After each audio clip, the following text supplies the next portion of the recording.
Hey everybody, before we get started, I just want to remind you this episode is brought to you by patrons like Got Comics, Qua, Jeremy Vasquez, Kylie Denton, Nestor Flores, Sodasan0424, and VideoGamer75.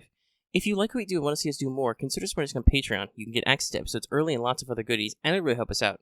Thanks for your support, everyone. Thank you. Well, this is a perfect way to begin this show. Somebody has already posted a gift, which is almost exactly like how we start the show. Hi everybody, this is Let's Talk FGO. That, laughing over there, is Lucky, and I am your other host. What's a gold card, Omega?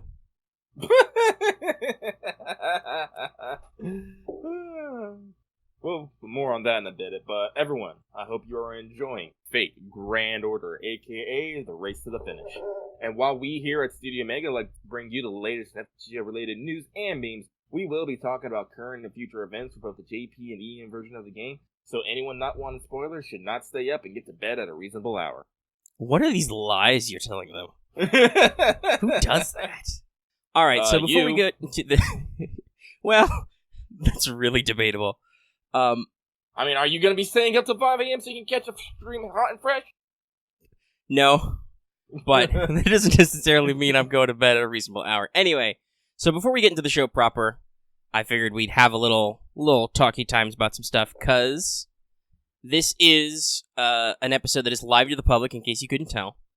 And it is so because we're celebrating doing this show for 2 years. Insert party blowing noises here. I don't have a button for that, though.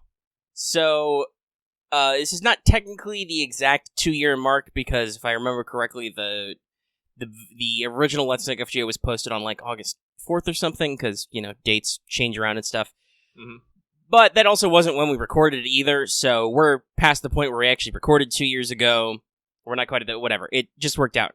I did the timing and the math, and I'm like, okay, this is episode 99, we'll do it as the public episode, 2 years. Booyah! So I debated how much of, like, a State of the Union I wanted to do at the front of this thing, because LTFGO is obviously our tentpole show. It gets the biggest slice of our viewership. Yeah, but I decided to keep it simple and just really quick recap some of what I think are big accomplishments in the past year, since the last one of these we did. So, we're at almost 2K subs, and if you like this live episode, we're going to do another one at 2,000 subs, so make sure to tell all your friends to sub to Studio Omega, get your grandmother to sub, all that stuff. But we crossed 1,900 not too long ago, and actually have been doing pretty decent in attracting new subs lately. I personally attribute a lot of our recent success with more clicks and engagement and stuff to recently upgraded thumbnails and bed images, courtesy of our favorite friend of the show, graphic designer Lucky. Everybody golf clap for graphic designer Lucky. I don't know if that actually came up on the mic. Yeah, I don't know how well mine came across either, but I tried. You all golf clapped at home. Though I do say, it does fill me with a little spark of joy when people throw out hashtag justice for the couch. So in the comments, if everybody could just leave hashtag justice for the couch, thanks. That would make my day. But yeah, so we're going strong on that. Also in the last year, we've had our biggest viewed video. I believe that was 70 was that one. It was the last episode I think we did with Voice. Mm-hmm. It was the year interview. That one is at over 5,000 views right now, which is pretty phenomenal. So that's pretty cool. But I think we can and will do better. I gotta be honest, since pivoting to Girls Frontline, I don't know if Voice, or should we say Commander Quartz, will probably ever come back to Let's Talk FGO, so we might have to just do it on our own some. He doesn't hold all our records. I believe in us. And so I'm gonna level a challenge to you guys, the audience, because we're just two guys. We don't control the views. So let's everybody get together and let's get this video, number 99, to 5K views. I have the utmost confidence that you can do it, and if you don't, I shall chuckle heartily at your failures. You see what I did there, Lucky? I put it all on them. Big pressure, I guess. It's all their fault now. It's their responsibility. And also, I think one of the biggest milestones for us is that we finally got our monetization back. Yes, that's right. YouTube treats us like a real YouTube channel now. Hooray! Yay! Hooray! Yay! We're actually doing pretty good on that front. Not enough quite yet for Google to pay us out, but still did pretty good. Overall, we just completed a month, so that's a pretty decent slice. And it's enough for Lucky and me to make, a couple extra $100 a year. That's not enough to live off of yet, but it's a start, and we're sure we'll keep going. And now it is more true than ever that you guys can support us just by tuning in and watching. And remember to turn off ad block. So that's a lot of fun. And I haven't heard any complaints about new ads or roles or anything, so hopefully everything's going okay. And we're not grossly demonetized all the time. Yay us. So I do, though, want to continue to shout out our patrons. You guys also really kept the show going. There's almost 50 of you. We're at almost $300 a month. So, and remember, everybody, all of our patrons, no matter what level, are shouted out at the end of the show in the credits. So make sure to look there, whether you're a patron or not. Every episode, every video we do is right there. And special tip to patrons. We'll discuss more of this later, but after the show is done recording and while I'm posting it, I'm also going to throw up this month's poll for Teach Me Omega Sensei. We'll talk about the options later. And if you want to get in on that action, it's a new month. You can support us at the 5 and up level to get access to those polls. That's right. I'm advertising inside the advertising about the advertising. That's too many levels. Truly, I am advertising EX. I thought we called it shilling EX. The audience calls it advertising, so I'll take them. All right, let's see. Was there anything else I really wanted to hit there? No, I don't think so. I think we've hit most of our key points. Channel's going strong. Thanks so much for your support, guys. We will continue to do work for you. I do want to really quick say, though, that if you're here live and you like this sort of stuff and you like us, do remember when this episode actually goes up on YouTube to, like, drop in, give it a view, give it a thumbs up and all that stuff. I know I usually do it at the end, but I've tried to... Excuse me. I've tried to think of a way to say this that doesn't necessarily sound scummy, but I think, like, the honest ways to say this is, like, from a business perspective, there is no incentive for us to do public live episodes. We do this just for you, right? Like, this is something we do to interact with the community. Because if you guys are here live and you don't, like, watch the video on YouTube, give it likes and all that stuff, you're not giving us ad rev, you're not necessarily algorithmically boosting us.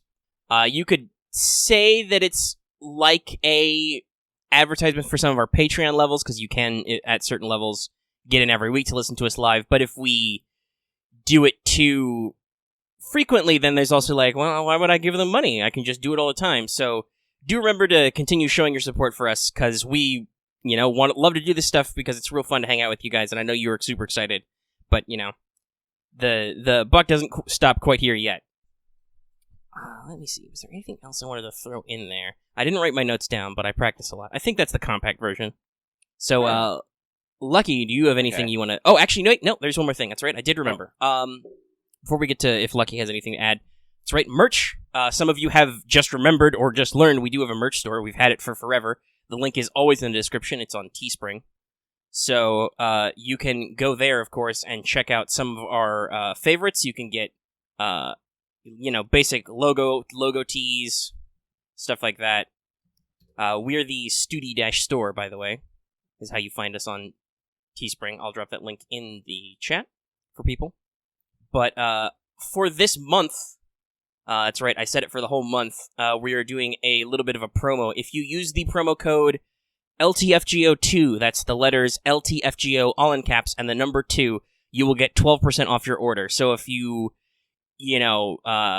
just realized we have merch, now's a really good time to buy. You can get a little discount. If you were looking at some of those and like, I wouldn't mind a t-shirt, but maybe I don't quite have the cash, you can get a little bit of a discount.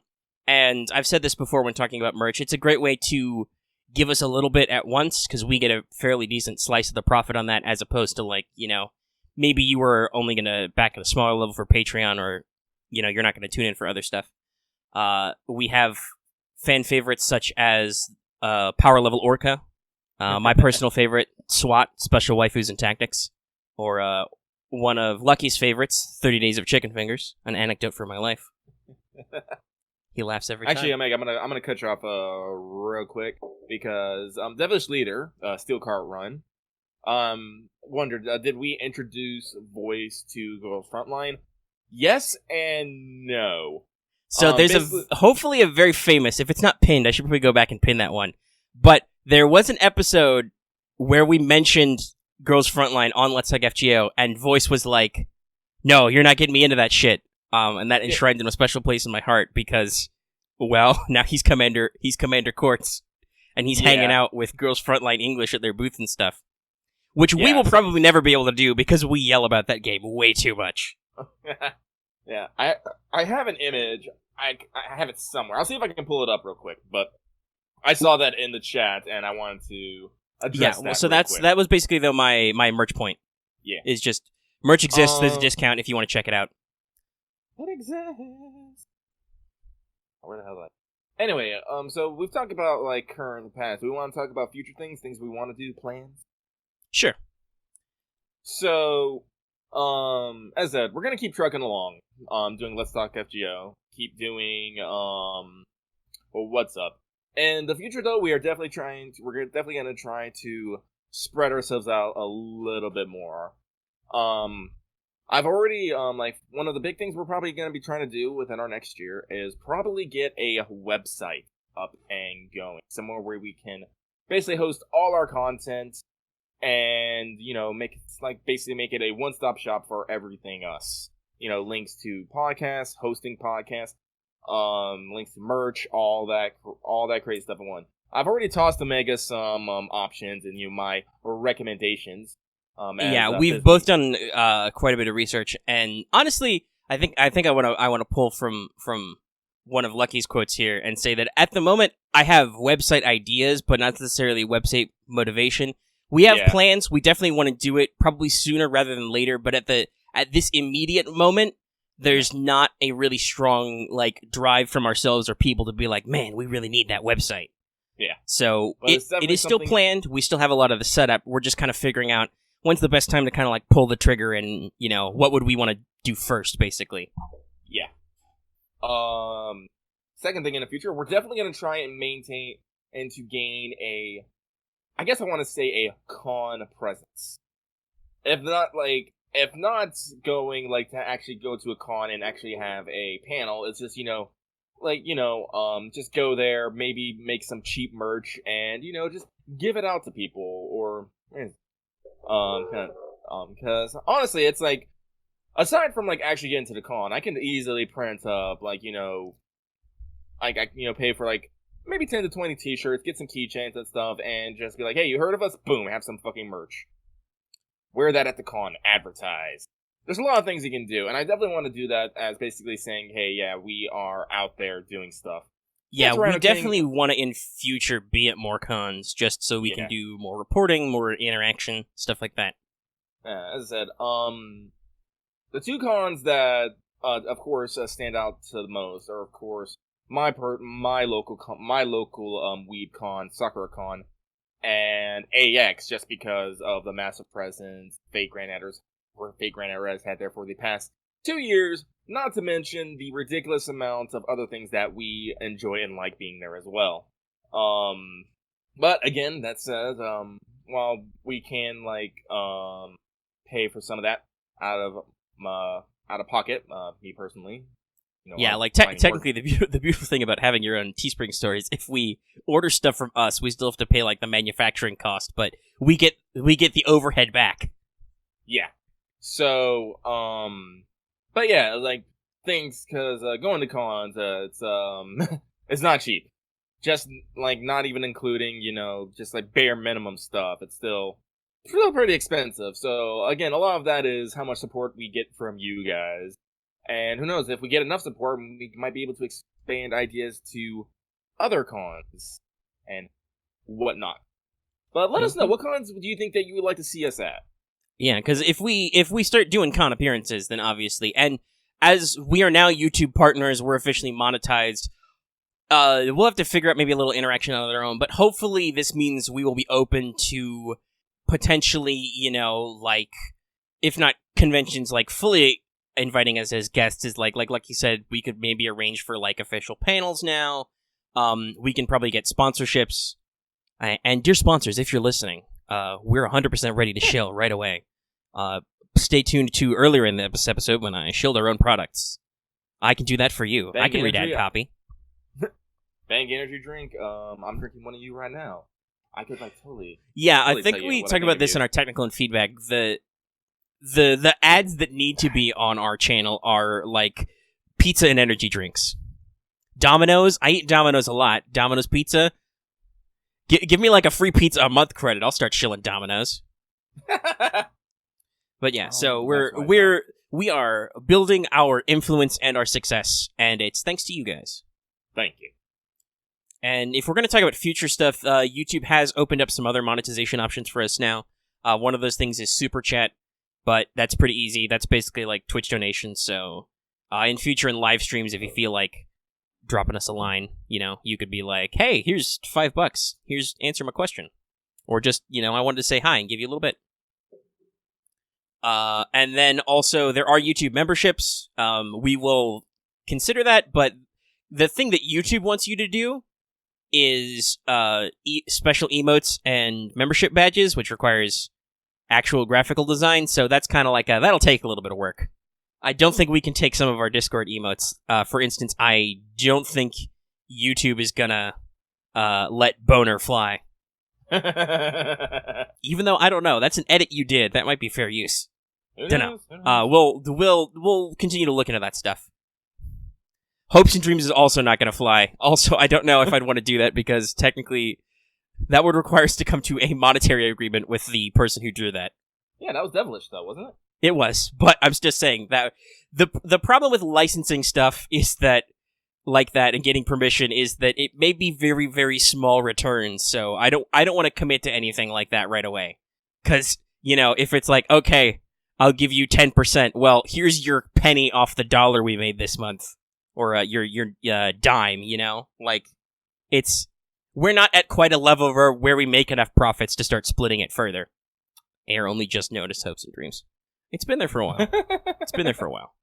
Our Discord emote game is on point. I would love to bring that over to YouTube, but like I said, I think that requires some actual work. All right, so that was YouTube stuff. Let's see, we've been going on for how long? We've been going on for about 20 minutes. And the audience is captive. Captive audience. You're here forever. Ever! Is there any other future-facing stuff we want to hit up real quick before we get into the real show? Or do you want to? Not really. You want to leave that other thing to the end that we talked about? No, I guess I'll put it forth. So last year when we did our anniversary, we actually had two interesting things. We had a questionnaire which people filled out as we asked them various things about the show and what they wanted and what they liked or disliked about it. And the second thing is we held a contest on Twitter, which you can the prize was a gift card that you used to buy motherfucking sweet quartz. This year I'm not quite sure how I feel about doing that. But I'm willing to give it some thoughts. But so you guys gotta let me know in the chats. Like, do you guys want another contest this year and a questionnaire? It's like they come together. Like you're getting either both or none. So honestly, I wonder if I can set it up that whoever answers the questionnaire gets entered into the contest. I should figure that out. Yeah, do some research into that. I think we could probably. Yeah. So. Oh, also, yeah, some people in chat are asking this. I'll say this. Well, I should probably type it. But just in general, I'll let you guys know. We have the notification noise turned off, so you can jump into this channel and you don't get weird noises. But yes, so yeah, so if I get like a fairly positive response, like yeah, give us a questionnaire. I want to be entering a contest. I want to win your money, Lucky. Let me know in the comments, and if next week also, I got Dallas is saying like I am indifferent. Didn't Dallas win last year? Yeah. Wait, no. Yes. Yes, Dallas was one of our winners last year. He's already won. Maybe. Oh, Dallas also said that if there was another contest, he would probably say he wouldn't enter it just so other people would have a chance. Yeah, if we change the entry system to be like people who submit the questionnaire in like a random raffle, we probably can't like verbote people who won already last year. But we'll think about this and we'll discuss. And next week is episode 100. We still don't know whether or not we're doing that one live, but we'll definitely come back to you with some of this news. Just so you know that this episode will be a big deal. Next week will also be a big deal, but it will be much more FGO focused than this one. Yeah. Because we've talked about ourselves for like 20 minutes. Now I'm going to put a party hat on the lug. Perfect. What did I actually... let me look up what I did last year. It probably involved something similar to that. But, yeah, so, just let us know in the comments below or in the Discord if you're for a questionnaire and contest. Again, the contest prize will probably not be that huge. I'll probably throw out enough quartz, enough money so you can buy a 30-pack of quartz, get that free 10 roll. Just make sure you think of me when you roll. Super important. But other than that, I think that's it. Oh. So, is it time to check in with everybody's favorite Kohai? Lucky's quiet because he thinks I'm going to hit the button. I am going to hit the button. Hit that button. 先輩、起きてください。 That's right, we are now 20 minutes in, so it's time for me to say, wake the fuck up, senpai! It's a regular segment for pro tips. So Yeah, I got a small but double dose this week. First up, just a reminder, always buy your monthly EXPs, foes, and tickets if you can afford them. They're really good. They're good for you. Shut up and eat it, good for you. But also, this is going to probably go in our pro tip segment regularly every month now. The monthly exchange items for the North American / English / Pacific, I guess. We're all over the place.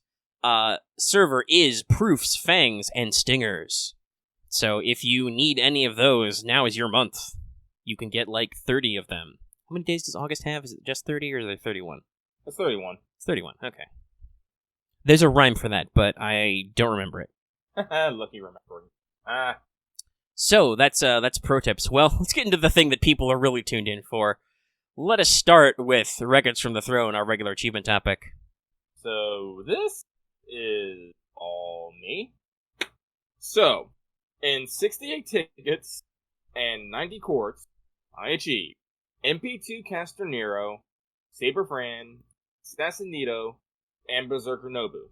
Yes, I got all Part 1 Summer Servant and fairly record amounts of expenditure. On top of that, I also got 1 copy of Summer Little, 7 copies of White Cruising, and 3 copies of Sugar Vacation. Now, I can tell you straight out, I knew this was going to be an amazing time when I used my first ticket, and my first ticket was Caster Nero. You ever have those moments where you're just all like, I am now at the fork of destiny? This was just that moment. That's very clearly that your rolls are blessed. Yeah. At that point, I did mash X to grab hold of my destiny, and yeah. In the tickets, surprisingly enough, I don't think I got like super good. I think I got Saber Fran on a ticket, and then like one of the last few tickets, and then everything else, the other 2 in the courts. Berserker Nova was the last one. I was just all like, come on, I just need 1 more, and it's just that moment of, oh my god, I actually did it. What the fuck? Because I was completely expecting that I was gonna have to burn through all my courts, and just to get it, and I was gonna have to throw more money for part 2. But no, I still have like 330 courts, and like I'm saving the few tickets I have from the month rollover, and I'm like, oh god, I could possibly get it's a slight possibility, but there's a definite chance that I could get all Summer 2 servants without having to spend any money. That blows my fucking mind. Like last year at Summer 1, there were some expenditures. There were some crying wallets. Everybody posts crying wallets in the chat. Yep. Air Pilot has apparently screenshotted my final thing. But what was it? Yeah, there was crying wallets last year, and this year it's just like, oh my god, is this where all my luck has been? I'm attributing this to the fact that I haven't been rolling so much, and like all my luck has been charging up, and I have just released it in 1 Lucky Kamehameha. Mm-hmm. But because of that, and I have been so blessed, I immediately had to turn that around and put in the effort.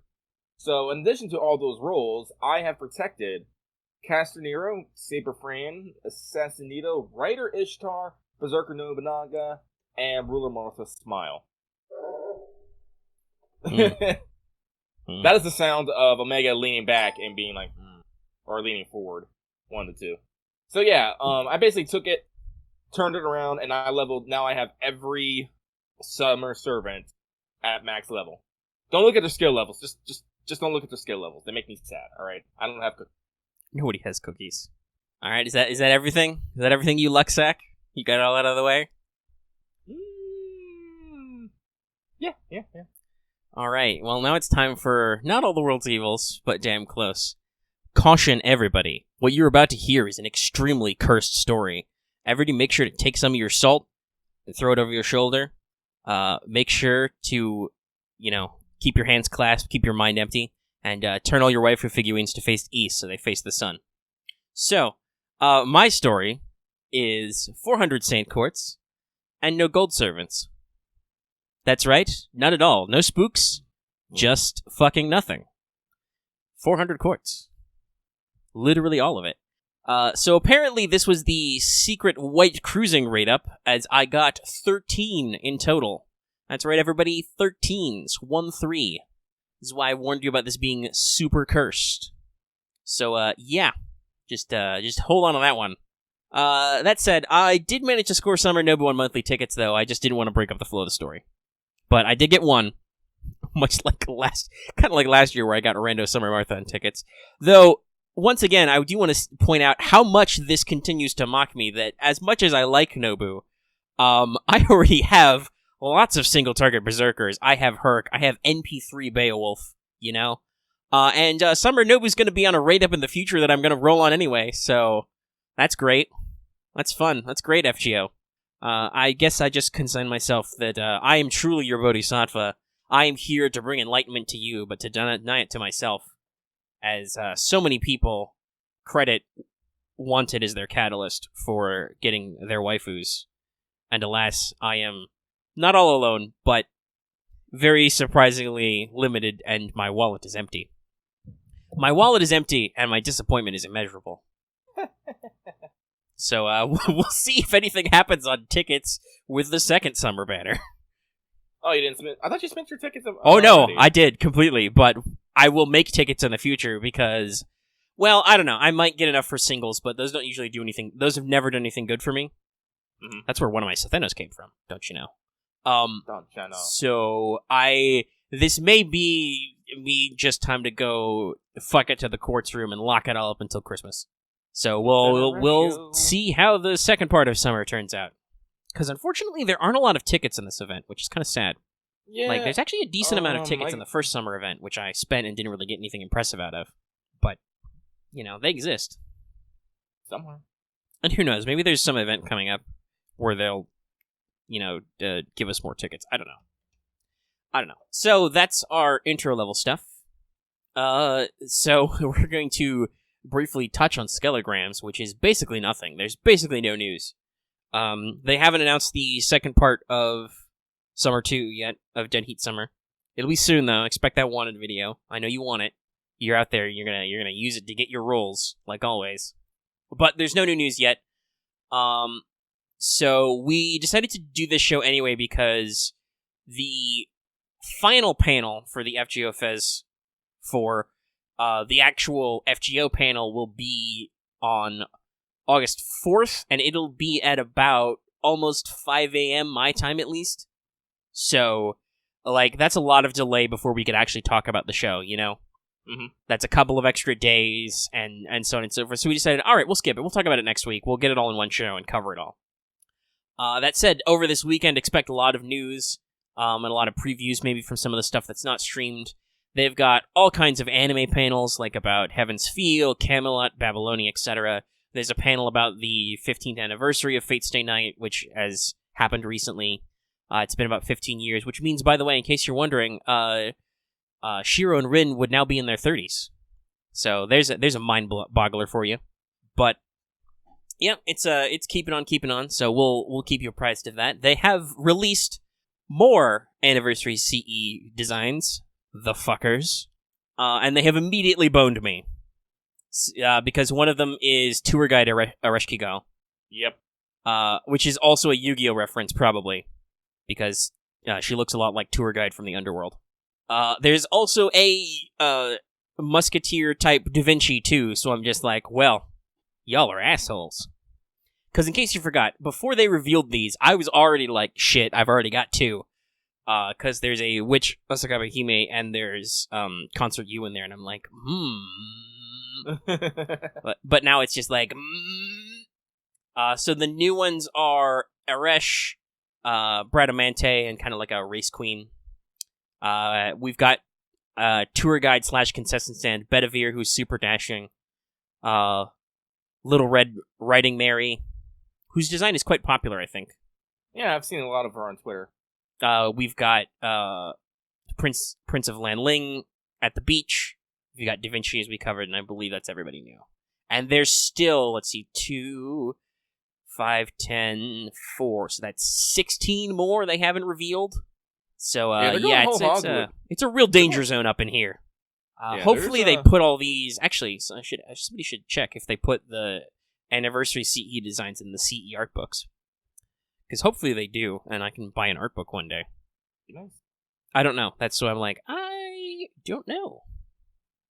But we'll see. So that's coming up. But other than that, no real news. I'm gonna say they're really gearing up to kick off this. Like on Twitter, they've been releasing countdowns with VAs. Let's see here. Just last night it was Aiko Kawasumi. They had a Rumi Okubo one, and then a couple more. I can't remember off the top of my head. I didn't think about it, so I didn't research it. Which I should have. But they also had I think they had Nita Chris's VA, Nita Chris and the Valkyries, and who else? I'm not sure. But this is also gave way to a lot of wild speculation that these reveals might be something related to the new servants that we might be seeing here at FGO Fest. Omega, do you want to throw down any speculations or personal wants or desires for this summer / anniversary? Well, I mean, my personal desires haven't really changed. Where's my summer Medusa? You moral cowards. Where is she? I'll call them cowards for it. Honestly, there's a lot of speculation. Like, a lot of people are strongly thinking that, especially considering that I'm pretty sure now effectively 2 years in a row, the summer banner with Dantes has done pretty good. There may be a couple of male summers in there, because we're out of Japanese berserkers to turn into lancers. Everybody forgets that part. It's not just any old berserker to lancer. It's the Japanese ones. So, Summer Kentoki would be really interesting, and he's very popular, even though he's got a lot of variants. So that could be interesting to see. I don't know. We always wonder what's Takeuchi going to draw. There seem to be a lot of hints that Swimsuit Okita is finally coming. Mm-hmm. They've been dropping a lot of hints and jokes about that. And then for what Arco, I don't know. Like, I'd like Summer Drake, but there's a lot of things she could do. So we'll see. Because Rumi Okubo did stories, I want to entertain the idea of an SSR Summer Liz. That could be interesting, but remember, Rumi is also Astolfo. Astolfo. Yep. Which is another that's a very cheap male summer to do, because Astolfo. Yeah. Yeah. But there is a Saber Astolfo in the data mine somewhere, so that could be really interesting to see. That they're is it going to be a rider? Is it going to be a rider to Saber? Yeah, that could be a thing. Yep. Flying on his sword, just like in Learning with Manga. I do hope that for the anniversary we have a real anniversary event. Like, I know they're doing a lot of big production value and stuff, and I don't necessarily want to delay summer, but another All the Statesmen would be cool type of thing to maybe give us another one of the Rio ones, or Dallas said it, Da Vinci-chan Welfare is also a really, really big deal. Because she's a 4-star welfare in arcade, I really hope they don't bonus on that and swap it up in any way for the quote unquote real game. Yeah, we were talking about this a couple nights ago when we were getting our speculation on. They haven't really done anything where they just give you a servant pretty much since Paul Bunyan, and before that it was Saber Lily, where you just got your launch. It's like, here you started the game, here, have a fucking 4-star. I wouldn't be remiss if they just did that. It's like, oh, you logged in, have a fucking Welfare Da Vinci. Boom. Well, yeah, that's how she worked in arcade. Yeah. So and not to mention, FGO Arcade is also having its 1-year anniversary right now, so you can get and they've got some very interesting stuff going on. Like, they've got alternate hairstyles. Like, you can swap Martha to bun style, and you can give Kyo her ponytail, which is pretty interesting. And Jean in her anniversary dress. Yeah, somebody just posted the graphic. Which, by the way, there's not a lot to Jean's dress. The slit goes all the way up, guys. And you could tell because she has a 3D model now. Whew. Which, by the way, you can do full 3D turnarounds in arcade. Yeah, it's her anniversary CE dress, her formal wear, which is pretty. It's very interesting the things they're doing in arcade. The Japanese arcade culture must be pouring lots of money into it because they're giving it lots of focus. And considering that like it's extra effort for like models and physical shit, right? That's way more expenses. So obviously they're making their money back and more. Or alternatively, FGO Vanilla, which is at like 17 million downloads, I think was the last event, is just so huge that they can do whatever the fuck they want. Also possible. Dallas said that he's thinking pick your 5-star. Pick your 5-star could be interesting. We've been doing this for 4 years. That could be a time to do it. I don't know if they like restrict that to like maybe, I don't know, the launch 5-star window is very small, so I wouldn't want to do that. But I don't know if necessarily you want to include limiteds, so we'll have to see. Perms and story locks is a pretty good pool. Maybe you can't pick a story lock unless you've unlocked them for story gacha. That wouldn't necessarily be fair to like new players, but it would give players who've been playing these whole 4 years like I think a fair reward, right? Like, oh, you get extra options kind of thing. We'll see. Yeah. We'll see a lot. There's a lot of stuff they could do. One thing I'm definitely expecting is we might be seeing real events in the Rare Prism shop, possibly including re-enabling their welfares and things, because you can already do that with Prison Tower. So I'm really thinking they're probably going to double down on that, and you're going to be able to get out of print events in Rare Prism shop now, for instance, because you can get a certain amount of Rare Prisms for doing rerun events now. So you have theoretically a Rare Prism income. Let's see. Last year they also introduced command codes, so maybe they'll do more with that. So far, command codes have been pretty. I think they haven't been impactful because they're too unique. Yeah, you can't really double up on any of them. You get like one. No, I don't think any of them have. There haven't been any reruns of events that have featured new command codes, so it's always just you get like a new 3-star, a new 4-star, a new 5-star, and then that's it. That's your only copy. They're really good, but they're kind of complex to implement, so I wonder if they're going to refine that any. There's going to be a lot of news. It's going to be a lot of fun, I think, to see. I'm going to have to just catch the stream archive. But I expect it will be good. There's a shitload of people on this panel, by the way. Let me see if I can actually dig up the full guest list for the For Reals panel. But I think it's like 8 or more. Let me double down on there and investigate. Lucky, you got any system speculation or anything? So they're probably going to showcase the next summer event at the panel. And I'm thinking it's either going to be one of two things. It's either going to be a summer music festival, where you're going to basically have where a bunch of servers are going to have to make bands and compete.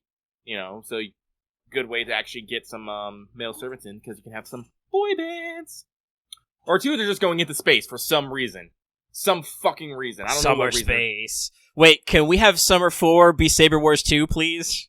That'd be kind of great. You could finally give Saber alter her casual outfit, and it would work. Mm-hmm.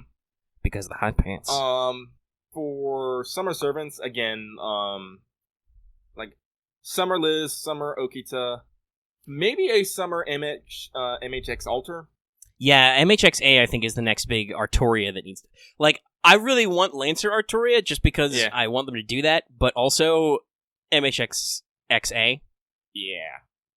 So a lot of people for the welfare, they want a Avenger or Foreigner, because those are ones that don't have welfares yet. I'm kind of hoping for that, but we'll take what we can get. They've really improved on some of the early ones. Mm-hmm. Let's see. Personal wants though. I'm just gonna be straight up with y'all. Summer Kiara or Summer Murasaki. Give. Be amazing.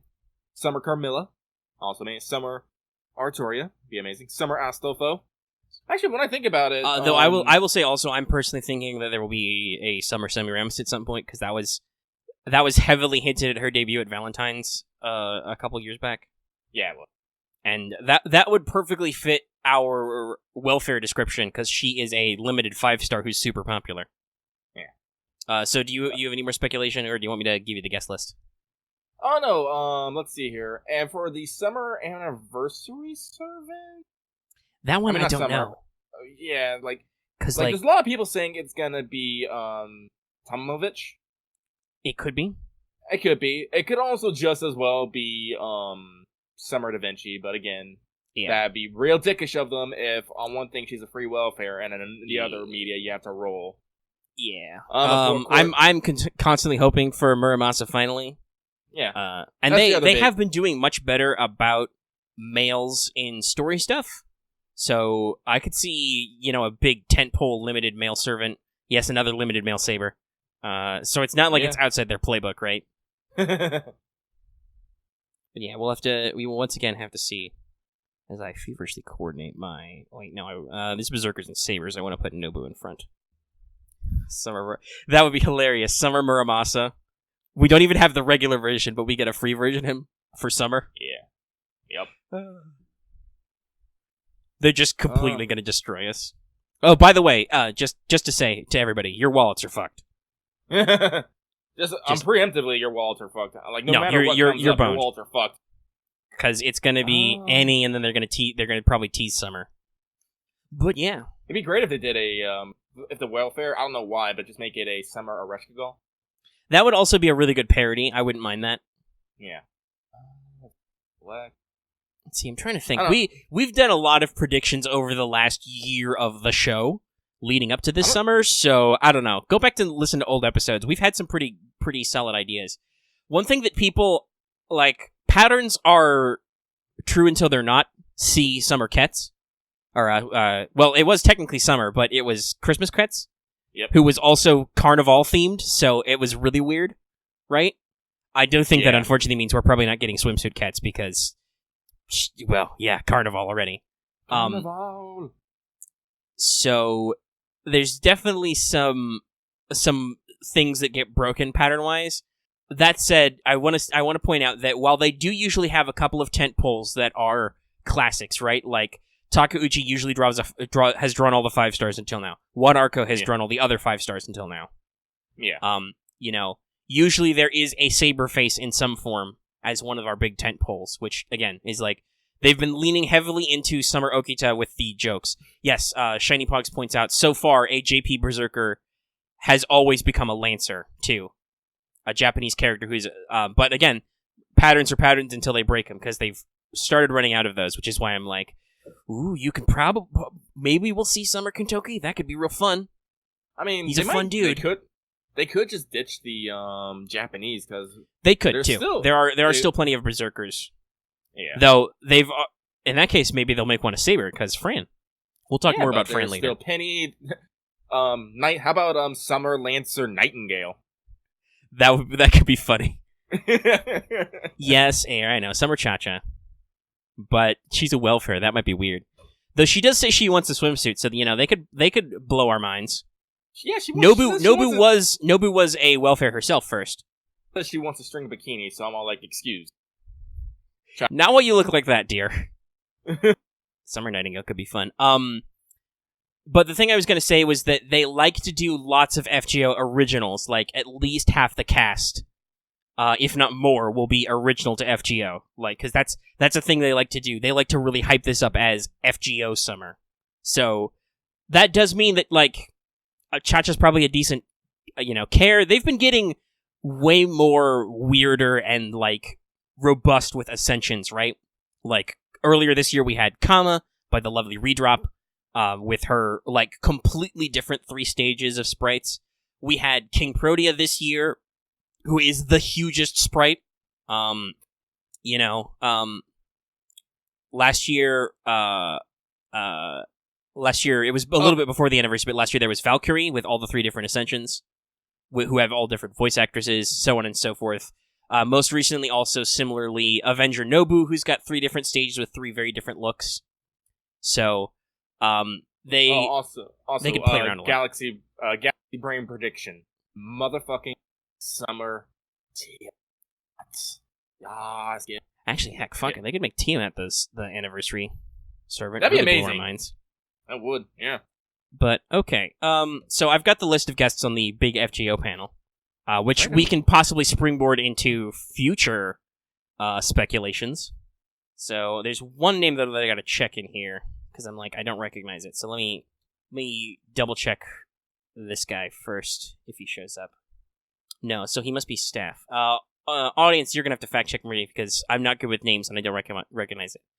But so on the FGO broadcast, FGO Caldea broadcast 4th anniversary special, we have Mafia. Yeah. We have Akabane Kenshi, which is the name I don't recognize. But we have Rumi Okubo, Ayako Kawasumi, Nobunaga himself, who I'm sure will be double extra, like always. We have Minami Tanaka. We have Satoshi Tsururoka, a.k.a. Stella. We have also Saori Hayami, Atalante, and many more, and Aoyuki, a major danger zone. Danger zone. By the way, I don't think you mentioned her earlier, but Aoyuki did one of the countdown. Did I? So no, I can't remember. I don't think you mentioned her, but that was probably one of the actors you were trying to remember. You were like, there's somebody I want to say. No, it was probably Aoyuki. So there is a big list of people that is, hold on, there's 9 people on this panel, and there's the list for the audience in Discord. So yeah, that's going to be a big deal panel. We'll have more information next week. Yeah. And we've already been going for 50 minutes. This is why I told everybody to buckle in. Mm-hmm. So, do we want to pivot to Caldea Free Talk? Yeah. Yes. All right. Actually, I'm going to call a quick intermission, and then we'll come right back, because it's been like 50 minutes. All right, now I'm going to keep working on this thumbnail. Alrighty, we are back from our short intermission. I did not learn how to speak while I was away. I'm sorry. Gonna take a clearing drink of water. Like, I just finished the thumbnail, so, as a treat to everyone, I'm just going to share it to everyone in the fucking Discord, and they can see what it's going to look like.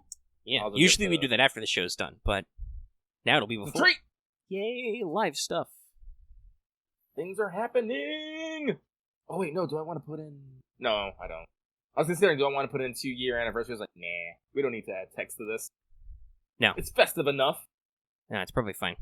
See, that's always the thing with creative processes. You think you're done. No, you're never done.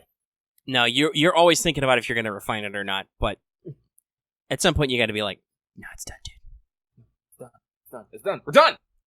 Yeah, don't ever think that we're, like, complacent. We are constantly refining. Mm-hmm. It takes some work, okay? Not everything is easy. Yeah! Oh, the big speculative question mark. Big speculative. Put in the mod. Good mod.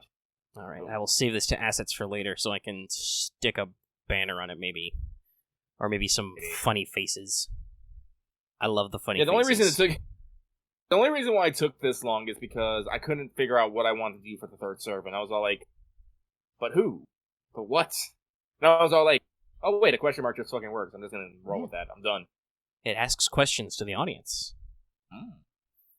But yeah, so, and yes, the Part 2 banner's coming up. Let's talk about Summer 2. Okay. We don't have any notes for Summer 2 thoughts, but they're here.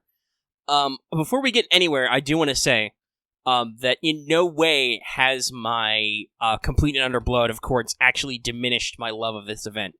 I was actually kind of sad because I really like these characters a lot, and I didn't roll very many of them. Also, now you're going to have to listen to Lucky play along.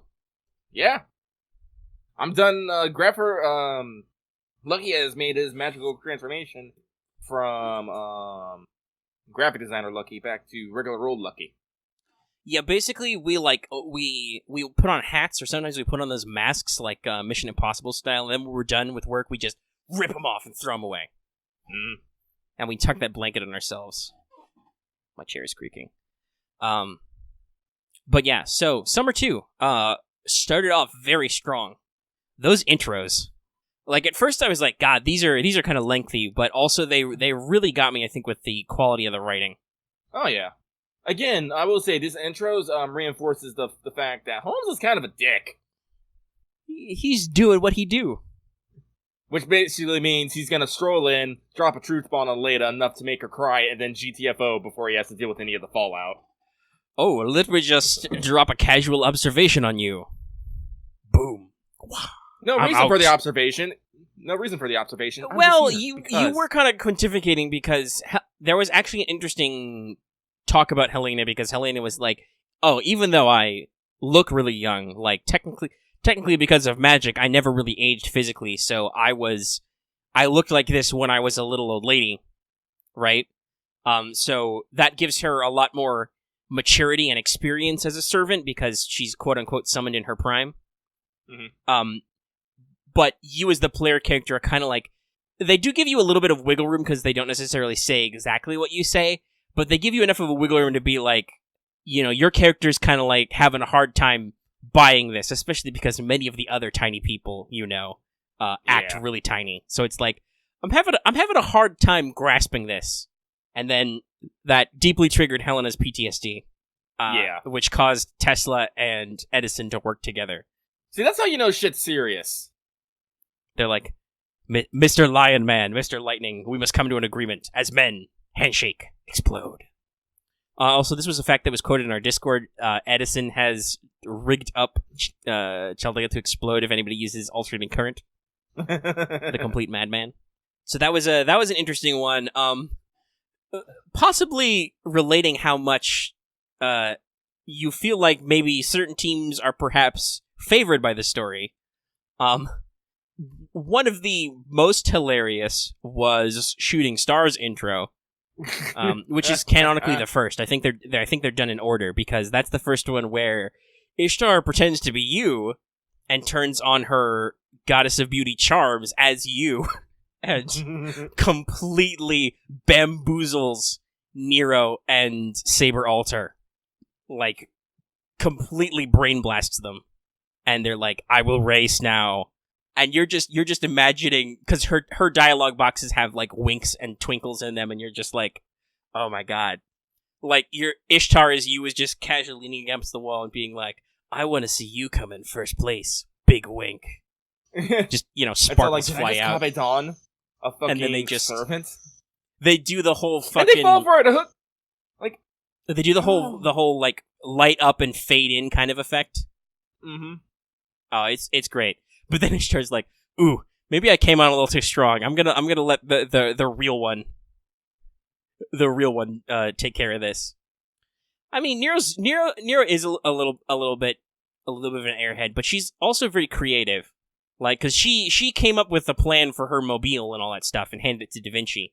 So she's very... Here's the thing we should point out. As a servant, Summer Nero has item creation EX, but it's odd.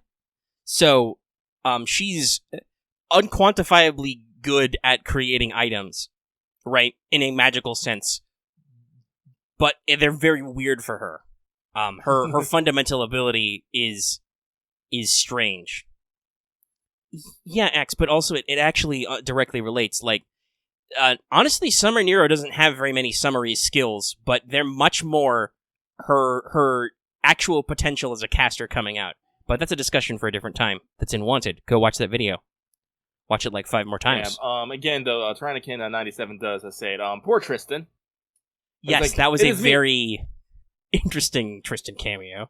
I can't remember what Saber Altar is. It's all like, it was something like, yes, I am a king who can understand others. And Tristan comes like, does someone say my name? My evil liege, you're bad. And she's just like, get the fuck out of here. And he's just like, I am leaving. God, I love Tristan. Tristan's so much fun. Again, why you don't come home? Again, I love that the Knights of the Rounds are just huge fucking dorks. They are. They're huge nerds. And I love it. You know, they're Knights of the Round Table, and they dance when they're able. They do routine and chorus scenes and footwork epic cable. Correct. So let's see. That was Franz was amazing. Oh my god. Thank you, math professor's 50s single. Oh, just calling himself Professor M. Actually, Fran busts out the freaking evil servants guide. No, actually, this is something that I've noticed. All the Senjuku servants are not actually named. No, not Senjuku. Epic of Remnant servant. Yes, that's because this was a event that's available to brand new players, so they didn't necessarily want to spoil people on the true name system.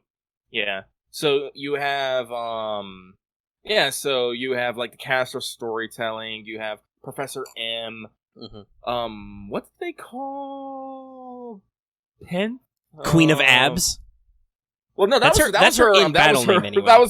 That was her battle title, Queen of Abs. It was something else in the fucking story. I can't remember what the fuck it was. Something like, Beauty Queen or something, because she's the Beauty River. We'll talk about all that later. Yeah. Because that's a story-related thing. But yeah, no, Fran and, Well, that's right. Josiah did say, one of hers was definitely, like, strangely gorilla-like woman. They've got a few zingers like that. But yes, it's, but no, so that whole sequence, also, I really love getting Fran's internal monologue, because that's the thing. Fran's not, she has madness enhancement, but she's not really crazy. It's more just the way she's built, she's not good at talking. So It's hard for her to string letters together, but she's still an intelligent being, just a very, she's got a very mechanical thought process until she switches to Summer and she gets that fucking air cooling going on, and she can actually cool down her CPU. Which is hilarious. There are a lot of PC references with Summer Fran. So yeah, it's very interesting to see that. Also, Professor M turned Babbage into a transforming robot. Put him under hypnosis. Transform! And I was just like, oh my god. He becomes a train. Oh. So that was those two teams, and then we talked about. I have. Go ahead. I have to talk about Professor M. The scene transition when Fran first calls him Papa, it's goddamn fucking amazing, because they literally have the glass shattering sound effect. I don't know if that's to like represent like his heart or like him actually dropping something, but then they go into the immediate transmission. It's all like, at this time we did not know the effect these words would have, and it's just like, oh my god. It's right. Apparently, there is a Child Data survival guide to dealing with evil characters, and and calling them Papa is apparently written down and works. Yes. It's like, who came up with that? That's amazing. Also, I love it. It's got to be Da Vinci. I fucking love it. Probably would be Da Vinci, yeah. It maybe Da Vinci and Holmes collab. Da Vinci does some stuff later where she's like, Mr. Holmes is right here. There was no danger. It was perfectly fine. I definitely was not that mysterious masked woman. Again, FGO continues with mysterious masked people. There's so much. Let's see. So we talked about 3 teams, then there's the other one. Let's see. Who should we talk about next? I honestly think that, like, the actual team-up part with Nobu and MHX is kind of soft, but the lead-up where Nobu's like, oh yeah, I spent all your gold and all your funds to buy a new swimsuit and my sick guitar, and I'm gonna make it all back in CD sales, was pretty funny, because apparently there is a Gouda Gouda room where all the Gouda Goudas hang out. And it's next to the boiler. And it's next to the boiler, so it's super hot. And then they chase Nobu onto the starting line. But she teams up with MHX, who is like, yes, I sense there are new sabers here. I will run them over. And later at one point when they're doing the Beauty River... Dallas, you say that you wish they make a joke that CD sales are dead. Physical media sales are still super fucking high in Japan. Yeah, that wouldn't be a joke that's in there, and I don't know if that's the kind of message, because I'm pretty sure they do sell or will sell soundtracks here still. I don't know if that's the thing that our corporate overlords would want the localization team putting in the script, you know? Yeah. But when Nobu like rises up out of the thing, MHX is like, and if you fall, please make sure to hit at least one saber on your way down. Like, she's very one-minded and funny, but it's still good. Their team's got some interesting jokes in there, and I really like Summer Nobu's design with her fucking chainsaw guitar and fire. It's not just a chainsaw guitar; it's also a fucking DJ table. Yeah, it's her one-stop Casio keyboard. It is. But no, she is literally just that guy from Fury Road. Fire. Oh, and her extra attack, in case you haven't seen it, is Nobunagaha. It's great. She's great. She's very rad. Nobunaga is that weird kind of story. Sometimes she's like this half serious character, then the other half is like, nope. And you can always hear it into her fucking voice, too. Mm-hmm. I need to double check her voice line. She has a very long level up line that rhymes, so I'm like, I really gotta learn what that means. Oh god, no, her actual level up noise is just da-dan! I'm like, oh my god. Yeah. Why is this girl so cute? Oh yeah, no. This is really interesting to see Nobu high energy. Mm-hmm. And she is very high energy. So that team's kind of a fun team up. Though I do feel like they didn't necessarily get as much favoritism in the story, but Nobu tries really hard. Well, I think we they also get have enough, especially they're trying to be like they're talking about like Moriarty trying, being like an evil mastermind with all the plans. But it's always Nobu and MHX who are doing the weird shit and getting shot down by Ishtar. Yeah, they tried to rocket and stuff like that. No, I joke that Professor M would definitely be the Dick Dastardly type, but it does seem like Demon King X is the team which is the one who keeps stopping to cheat, basically. Like during the second part, like they tried to pull ahead after Team Tyrannical Shooting Star was having a moment with Boudica, and they end up just going straight into the fucking volcano. Dun dun dun dun dun. Yes, make Terminator references here, people. At which point the volcano explodes and they get shot into the stratosphere. And Ishtar's like, well, because technically it wasn't their fault, I'm gonna let this slide, but if they try to cheat on the way down, I'm gonna shoot them. And guess what? They try to cheat on the way down, and Ishtar tries to shoot them. Because one of Ishtar's attack animations is finger guns, which is great. It is great. So yes, perfect prefect of public decency.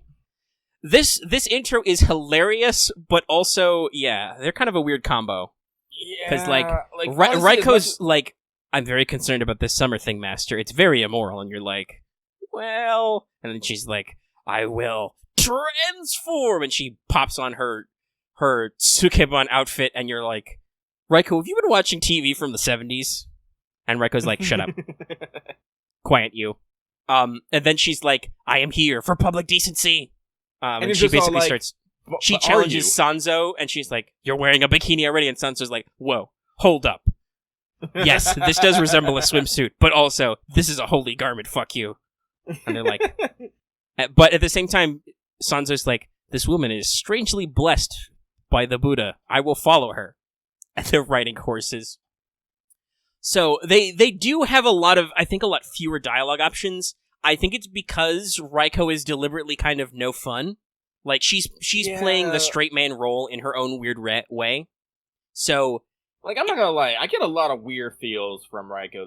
I'm just like, Well, I think that's a deliberate part of her character as a Lancer. Like, they have a flashback to a conversation with Kintoki, which is like, boss, just so you know, Raiko's really weird. The Berserker her is like, her kind of like, it's because of her non-human blood, she's very focused on her maternal aspect. Which makes Raiko the slightly insane but squish blob, the Ara Ara Mama. But he's like, but if she were to be more serious like she was when she was protecting the capital, she'd be a lot scarier, so watch the fuck out if she ever turns Saber or Lancer. And you're like, because she's very serious like this. Which is kind of interesting that she's trying to play this serious role in a comical event, Mm-hmm. And we'll see if she maybe like lightens up in later parts. But for now, it is definitely kind of weird. And Sanzo is basically just like something the Buddha. I'm journeying, blah blah blah. Like her character feels very flat in this. I think it's unfortunate, but she did also have her own big huge event and was a big deal in Camelot. So it's not like she needs a lot of character focus. You know what I'm saying? Yeah. Also, Axe, that is Sanzo's character though. Is she or he, depending on your reading, is like the super innocent, like wide-eyed, I'm just journeying for the scriptures kind of thing, constantly getting in trouble. No, that was like actually in Journey of the West. The monk got caught by so many fucking demons that wanted to either eat and or sex him that her companions would have to constantly bail her out of trouble. Yeah. So like that definitely makes sense.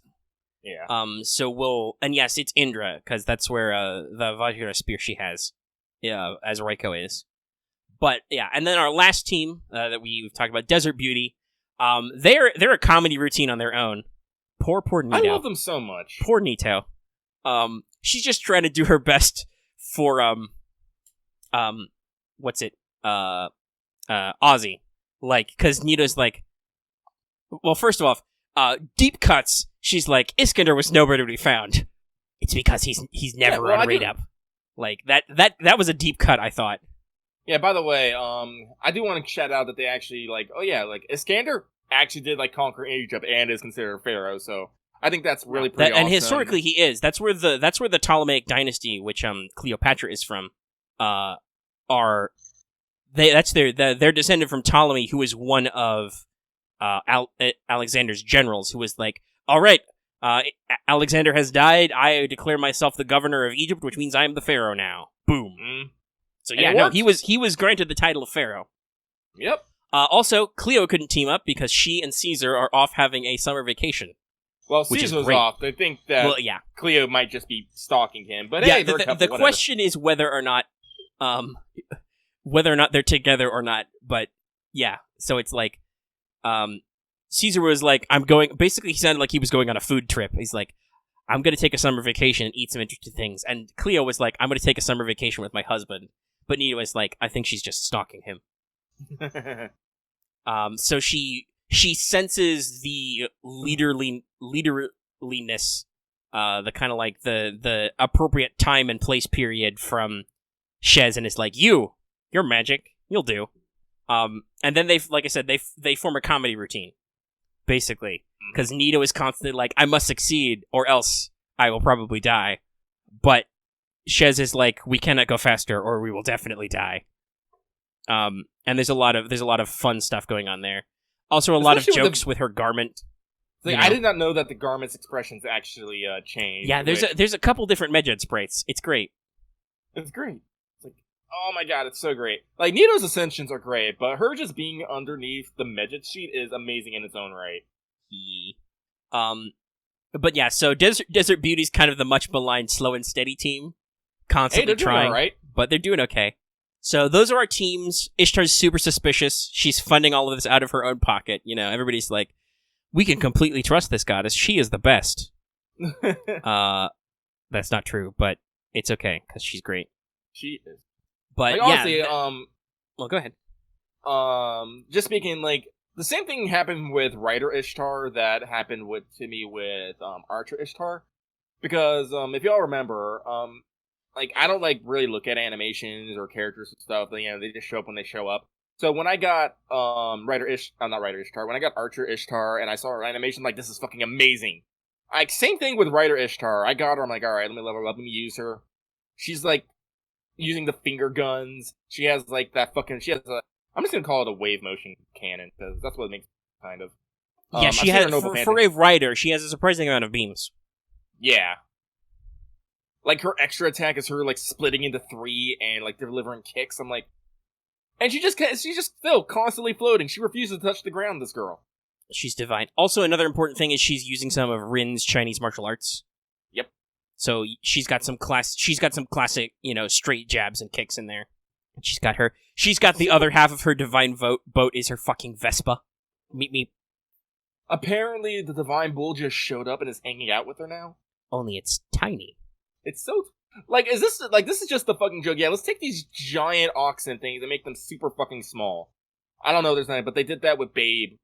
Babe is, Paul Bunyan's, blue ox. Mm-hmm.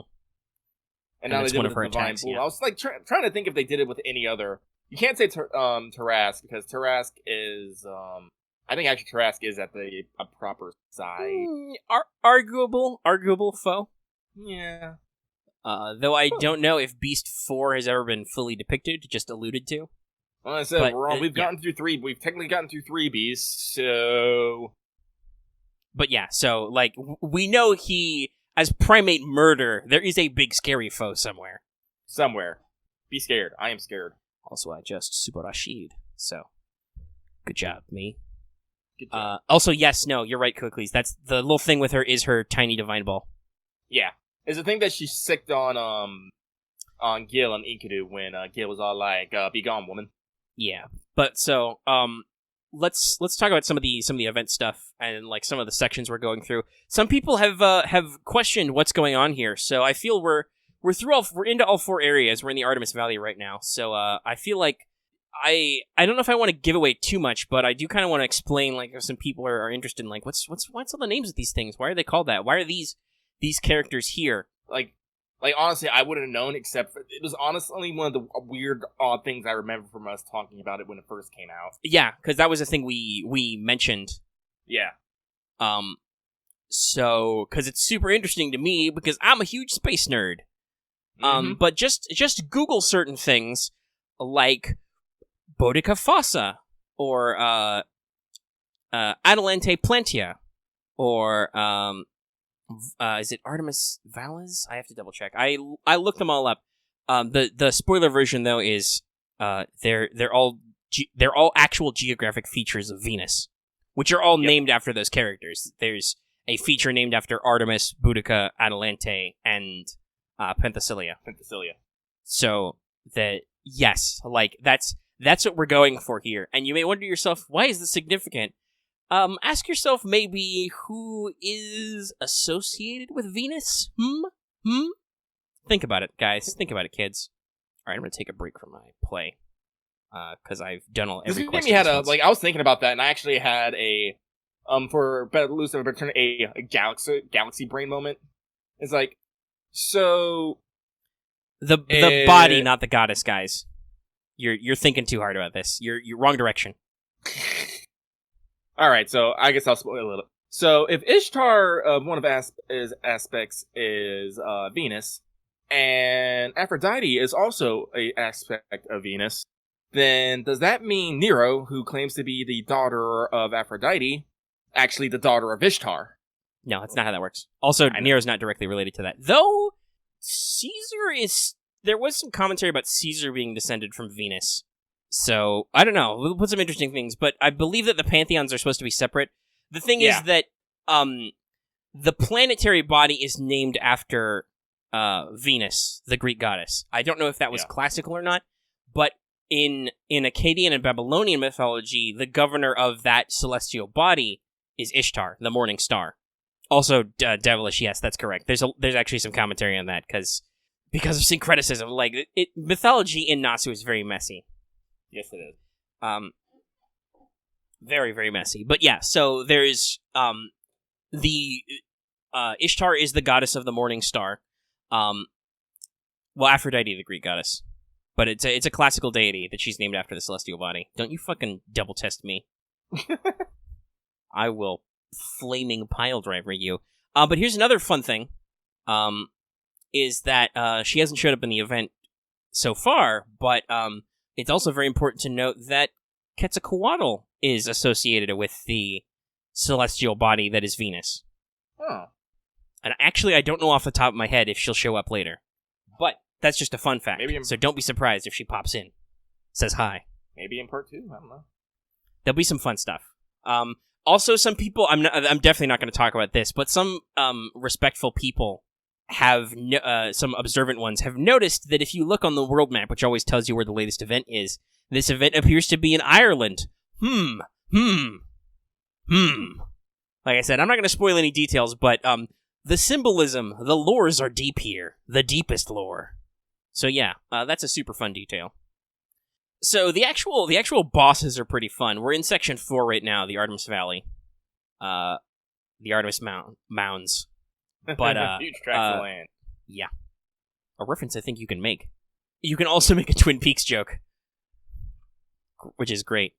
But first we had Adelante and her quote-unquote children. Which was great. It was a great segment. I like how you keep referencing children and then they immediately cut to one of the Mohawks guy doing something creepy and you're just like, oh god. Something, Mad Maxy, and you're just like, It's like, why are you trying to plant apple seeds in a desert wasteland? Because my apples fuck you. And then landmines. Yeah. One of the times that... Great reference there, Dallas. Yeah. That looks like from Hellsing Ultimate, yeah? Yeah, yes. I can't click on it because it's streaming audio, but it's either going to be from Hellsing Ultimate or it'll be some Hellsing Abridged, which involved lots of jokes about the word landmine in that scene. Yeah, okay, it's the abridged version. Okay. It's very funny, yes. But yeah, so that happened, and that was pretty good. Then we got Boudica the Avenger, being a little try hard. She's trying a little hard, with her lava chicken. I like how she started her whole rant about how last year She was made to put on a swimsuit, sit in a hammock, and have a whole bunch of people taking pictures of her. And she was cool with it because she thought she'd get to have a swimsuit version this year, and she didn't, so she's mad. I'm like, oh my god, Boudica. I love you so much. I think the double joke there, which I don't remember them going that far, but the real joke there is that her first ascension looks like a swimsuit anyway. Yeah. She's already ready for summer. Though, interestingly enough, her sprite used in this was the third ascension, which is, crown cape and all. I don't know, Dallas, that could be fun. We do need an Avenger welfare. That'd be a little weird because most of the summer welfares are, they're usually 5-stars who are downgraded. So I don't think that would be a great one for as the welfare Avenger. But you could reclass her, and that could be fun. Let's see. So that was an interesting segment. I'm trying to think. I don't think that was quite as meany other than the couple of things we referenced already, and just the intro dialogue with Boudica. I say it was again, this is another one of those moments where they're really putting on with where they're really showing favoritism to Team Tyrannical Shooting Star, as they literally played the race of chicken, and Nero is all like, I know we're enemies, but I'm having like way too much fun right now, and Boudica's all like, oh god, no. Yeah, well, that's the thing though, is that with Boudica at least there's a direct relationship with Nero there that they probably want to capitalize on. Yeah, no, but Boudica is, unfortunately, she's too much a good girl, and like in the end, it's like, yeah, maybe I tried a little bit too hard, and you're like, that's okay, Boudica, I love you. Okay. So, cause they did do a really cool scene where like Boudica's chariot goes over the rim of the volcano, and then Caster Nero jumps out to grab Boudica, and Ryder Alter reaches out to grab Nero, and the classic daisy chain of people. Also, we forgot to mention this earlier, but the rule is apparently one driver and at least one assistant. Yeah. Team Tyrannical Star has... They got around that. They're co-drivers. Yep, they are both driving and assistant. And Ishtar's all like, well, I didn't plan for that loophole, so we'll just let it go. Because she did go to the trouble of inviting them both anyway, so. Yeah.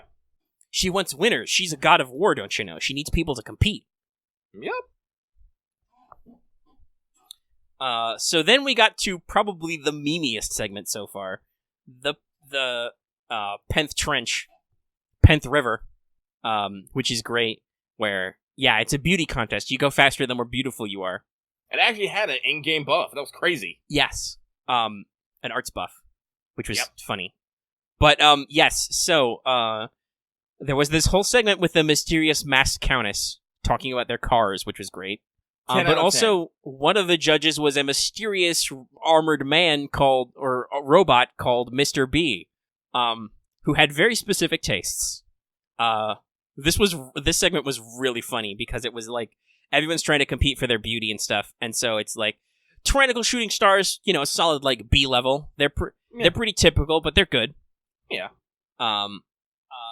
Nita Chris was completely blown out because she tried to use her Medjed sheet as the true beauty, which obviously Mr. B was like, that's just wrong. That's just plain wrong. Actually, what are you doing?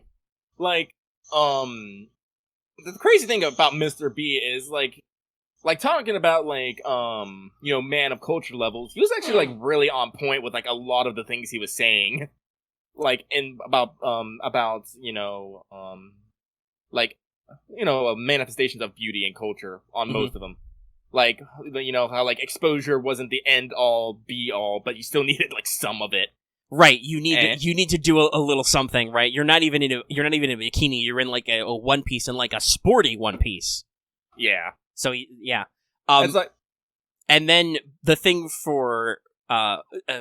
Professor M has a brilliant plan, which is we're gonna pop Fran out the top, and... Well, let's say the rejects first, because Nobu does jump on the top, and Mr. B is like, okay, you're hot, but you're way more badass than Babe, right? Like, Yeah. The fact that Nobu does unzip her jacket for this segment, which is her second ascension, is like, okay, you look good, but you're like, your attitude's all wrong for this. You're not like a beauty queen right now. You're a cool punk rock chick, and that's not good enough. That's not what we're going for here. Yeah, again, Blackbeard, Mr. B, you're really on point with the predictions here. It's just, God, you're such a little scummy. scum. Yeah. Which is what Raiko latches onto, because he's, on the one hand, with both Sanzo and Raiko, he's like, well, you're very large, but you're doing this all wrong. And Raiko's like, I'm sensing degeneracy. Her urge to kill is rising rapidly, and she's just like, But who gets the speed boost is first Fran, because like I said, Professor M is a brilliant plan. He pops Fran out and he upgrades her to her second or third ascension, which is just her bandage wrappings, which Mr. B is like destroyed by. He's like, I did not realize Fran-chan was so moe. It's very risque, but also really unique. And then she just, flies off forward. And then Edison and Tesla, those lunatics, have the brilliant plan. Not only are we're going to upgrade Helena by putting her in her school swimsuit ascension, which of course destroys Mr. B. He's just like, oh my god. Because they cater to the judge's individual taste. And then poof, they fly off. At which point, Mr. B is like, oh, you're approaching me? Why are you all getting so close? Because all the other contestants rush up to him to kick his ass. Yep. This is a brilliant use of break bars, by the way. Because after you break Mr. B's first bar, something happens, and you're like, Blackbeard the whole time? Yeah, it was Blackbeard the whole time, inside the armor. He was trying to play it off, too. It's like, no, I'm just a robot programmed to have a certain character's personality, so there's no actual point to breaking me. And then they break him anyway. By the way, I was like, when I got to this fight, I was like, oh, you're boned, because I brought Tamalancer, and he started as an archer, so he was destroyed. Destroyed. In case you forgot, my Tamalancer's NP3, guys, at level 90. His day went poorly. But yeah, so that led into the segment that is fairly new. I don't think we can do the highlight yet. It's just started. Yeah, no. We've just started round 4. Let's see. I'm actually looking at the numbers right now. I'm trying to see who's in the lead.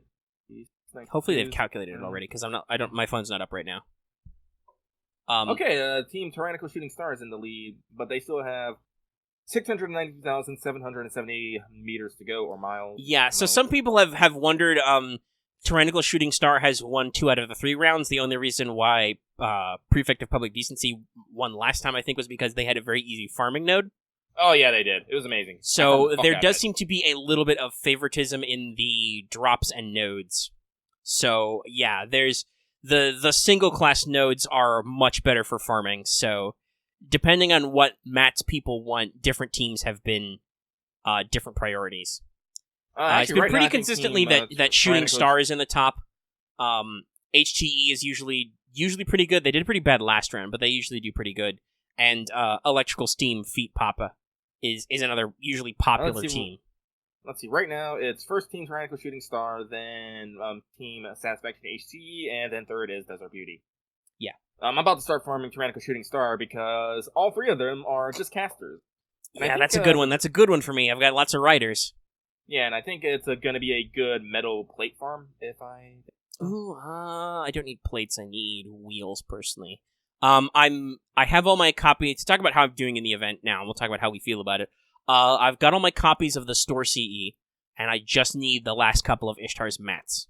I was a bad man. I already got all the CEs and Ascension items and the EXP.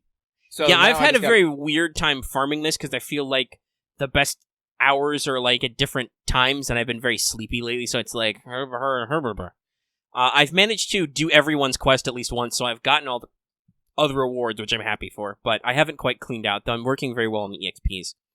My main issue is the fact that I've been in the Ember Mines for like this entire fucking time. I spent like 40 fucking apples because, as I said, I max leveled the 5 new servants and 1 old servant. That's 6 fucking servants. So I'm yeah. That's like it. I've been picking up a decent chunk of some of the other mats and stuff now with my spare materials, my spare currencies. I want to try and I'm not done because thank you for letting us win. I can't remember who it was, which race, but got Divine Wine as one of the race awards. I was like, oh, thank God, I need that so much. because there's a couple servants now who need it, and I'm like, I still need to like max level like Scheherazade. It's like, god damn it, people, stop making me use all my wine. It's not, I don't have that in proliferation. Fuck. But yeah, I'm gonna farm me some metal plates. I'm gonna use some butter octane. Yeah, I can actually get up like a fair amount. Of you get it. It took a while. Like I wasn't using boost items at first, but eventually you start getting drops. Yeah, and you start to as you do more of like the race starters, the round starters, you get more. Yeah, and you can buy some in the So shop. now It's just you don't want to do that as your first thing, obviously, because you want the critical stuff. critical. And honestly, the reason why I haven't gone hardcore on buying all of Ishtar's mats is because I had to fork my EXP expenditures because I did actually get a new servant. So it's like, oh shoot, I need to spread this all out. So I haven't needed to use them all yet. But I'm working on stuff, and I'll do more after we're done with the show while I plug in. Yep. Work on that farming. Support that team. Get them drops. Drops. Yep. I haven't gotten a CE drop yet, but I'm hopeful, because otherwise, sadness. There will be yeah. I don't know if I'm gonna, like, even if I get a CE drop, I don't know, like, if I necessarily want to do any early competition. Because this is the interesting thing about the event is, No, the store CE is really good because it gives you +1 of everything. Of everything, yeah. So if you just literally load up on, because that's how, like, that's how the servants work, yeah. Yeah, they just give you +1 or +2 to everything. You're just like, oh. Like, this is very generous. You don't have to worry so much about... No, I'm at, like, over +10 and everything, right? When I get drops, I'm at, like, +10 or more, like, +12 or better. Yeah, things are expensive, like, in the store, like, Yeah, they made you spend a lot of currency, like, you're spending, like, 80 or 120 on a single mat, but you get a lot of drops, so... I think once the races are done and we get access to the final AP node and we get access to all the nodes, it'll be a lot easier if you want to round out the store. Yeah, and we're getting there pretty freaking quick. Like, we've been completing a race basically one a day. Mm-hmm. Very fast, very good. Very fast, yeah. And we didn't really talk about the setup for the Artemis Valley, but that's basically, there's a lot of Artemises because there's apparently a lot of Orions running around, and she's trying to darling her darling, but she can't find the real one. So there are all these incidences where you're fighting boars and wyverns, but you're like, Orion? Or is this Orion? And they have a little Orion on top of them, in case you haven't noticed. It's pretty funny. Oh, okay. Apparently you have a hecking giant boar. Okay. Why is there you gotta watch out. There's boars in here. No, the classes are all fucked up. Why? Like, there are saber wyverns. There were Amazons who were assassins last round. I'm just like, what are you doing to me? This is nonsensical. Nothing makes sense anymore. But yeah, luckily there are loads and loads of casters, which is the caster node is the really good one because there are lots of bonus servants who are writers, you know? There's Summer Mordred, and then there's Summer Ishtar, who you already have. She's temporary still, but she's already unlocked. Yeah, so they're very good, and otherwise I would. Surf Dread is really good at NP loops, which makes farming a breeze. And Boudica is another one. She's not very offense based, but you could bring her if you have her max leveled, right? Yeah. Assassins, I think, are normally next. They're a little chunkier, but there is Castor Nero as a bonus servant, and Babbage, and Edison if you've got him. So you've got a decent selection. Sabers are also pretty good because you've got a lot of archers. But I'm trying to think, are there any really bad classes? Because no matter what, you've got, like, for any old class, you've got, like, Zerker Nobu, and you've got Ruler Martha, right, for general purpose classes. Yeah. Well, yeah, I think there's only one Saber who's a bonus servant, so Lancers are a little tricky, because it's just Fran, I think. So yeah, this is what I use, like, this is why I'm glad for the Zerker Nobu, because I can just throw her in anywhere, and she does okay. Yeah, Zerks are really good. Penth is also a bonus servant for this part 1. So, like, there's a lot of good uses out of those. And like I said, Archer is a really good one because there's like Atalante, Tesla, Summer, Artoria, Artemis. Lancer's a little narrow too. That's right. I think that's just because you can't roll the new Lancer yet. Well, you got like You have Kyo and Summer Tamamo, which... Yeah, you've got the ones from last year if you've got them, which is okay. Yeah. Okay, you've got a couple. Yeah. But, if you're waiting for, like, somebody new, like, you gotta wait for a while, because that'll be... Helena's not really necessary because we've got loads of archers. I, even forgot that Summer Helena was an archer, so I'm like, But then you've got another rider, our next one, and you've got the Lancer, so it's kind of like, ooh, it'll be interesting. Also, BB gets to be a pocket Summer because there's an Avenger boss in this, and there's going to be more Avenger bosses in the next part, so there's going to be a lot of BB. So yeah, there's though I think we mentioned next time that next part does add Enkidu as a possible Lancer. Oh, okay. That you can take. And it adds a couple more characters. Like, you'll lose some, but you'll gain some. Like, we will see. Yeah, Carmilla will be a bonus servant then. Once again, she can be a spiritual Summer. Mm-hmm. Got to see. Well, that was my joke, if you remember from Summer Part 1 rerun, where I took my max level Carmilla with me whenever I needed an assassin, because she was my, like I said, she was my spiritual Summer. Yep. So she will once again in Part 2 of this event be my spiritual Summer. Awesome.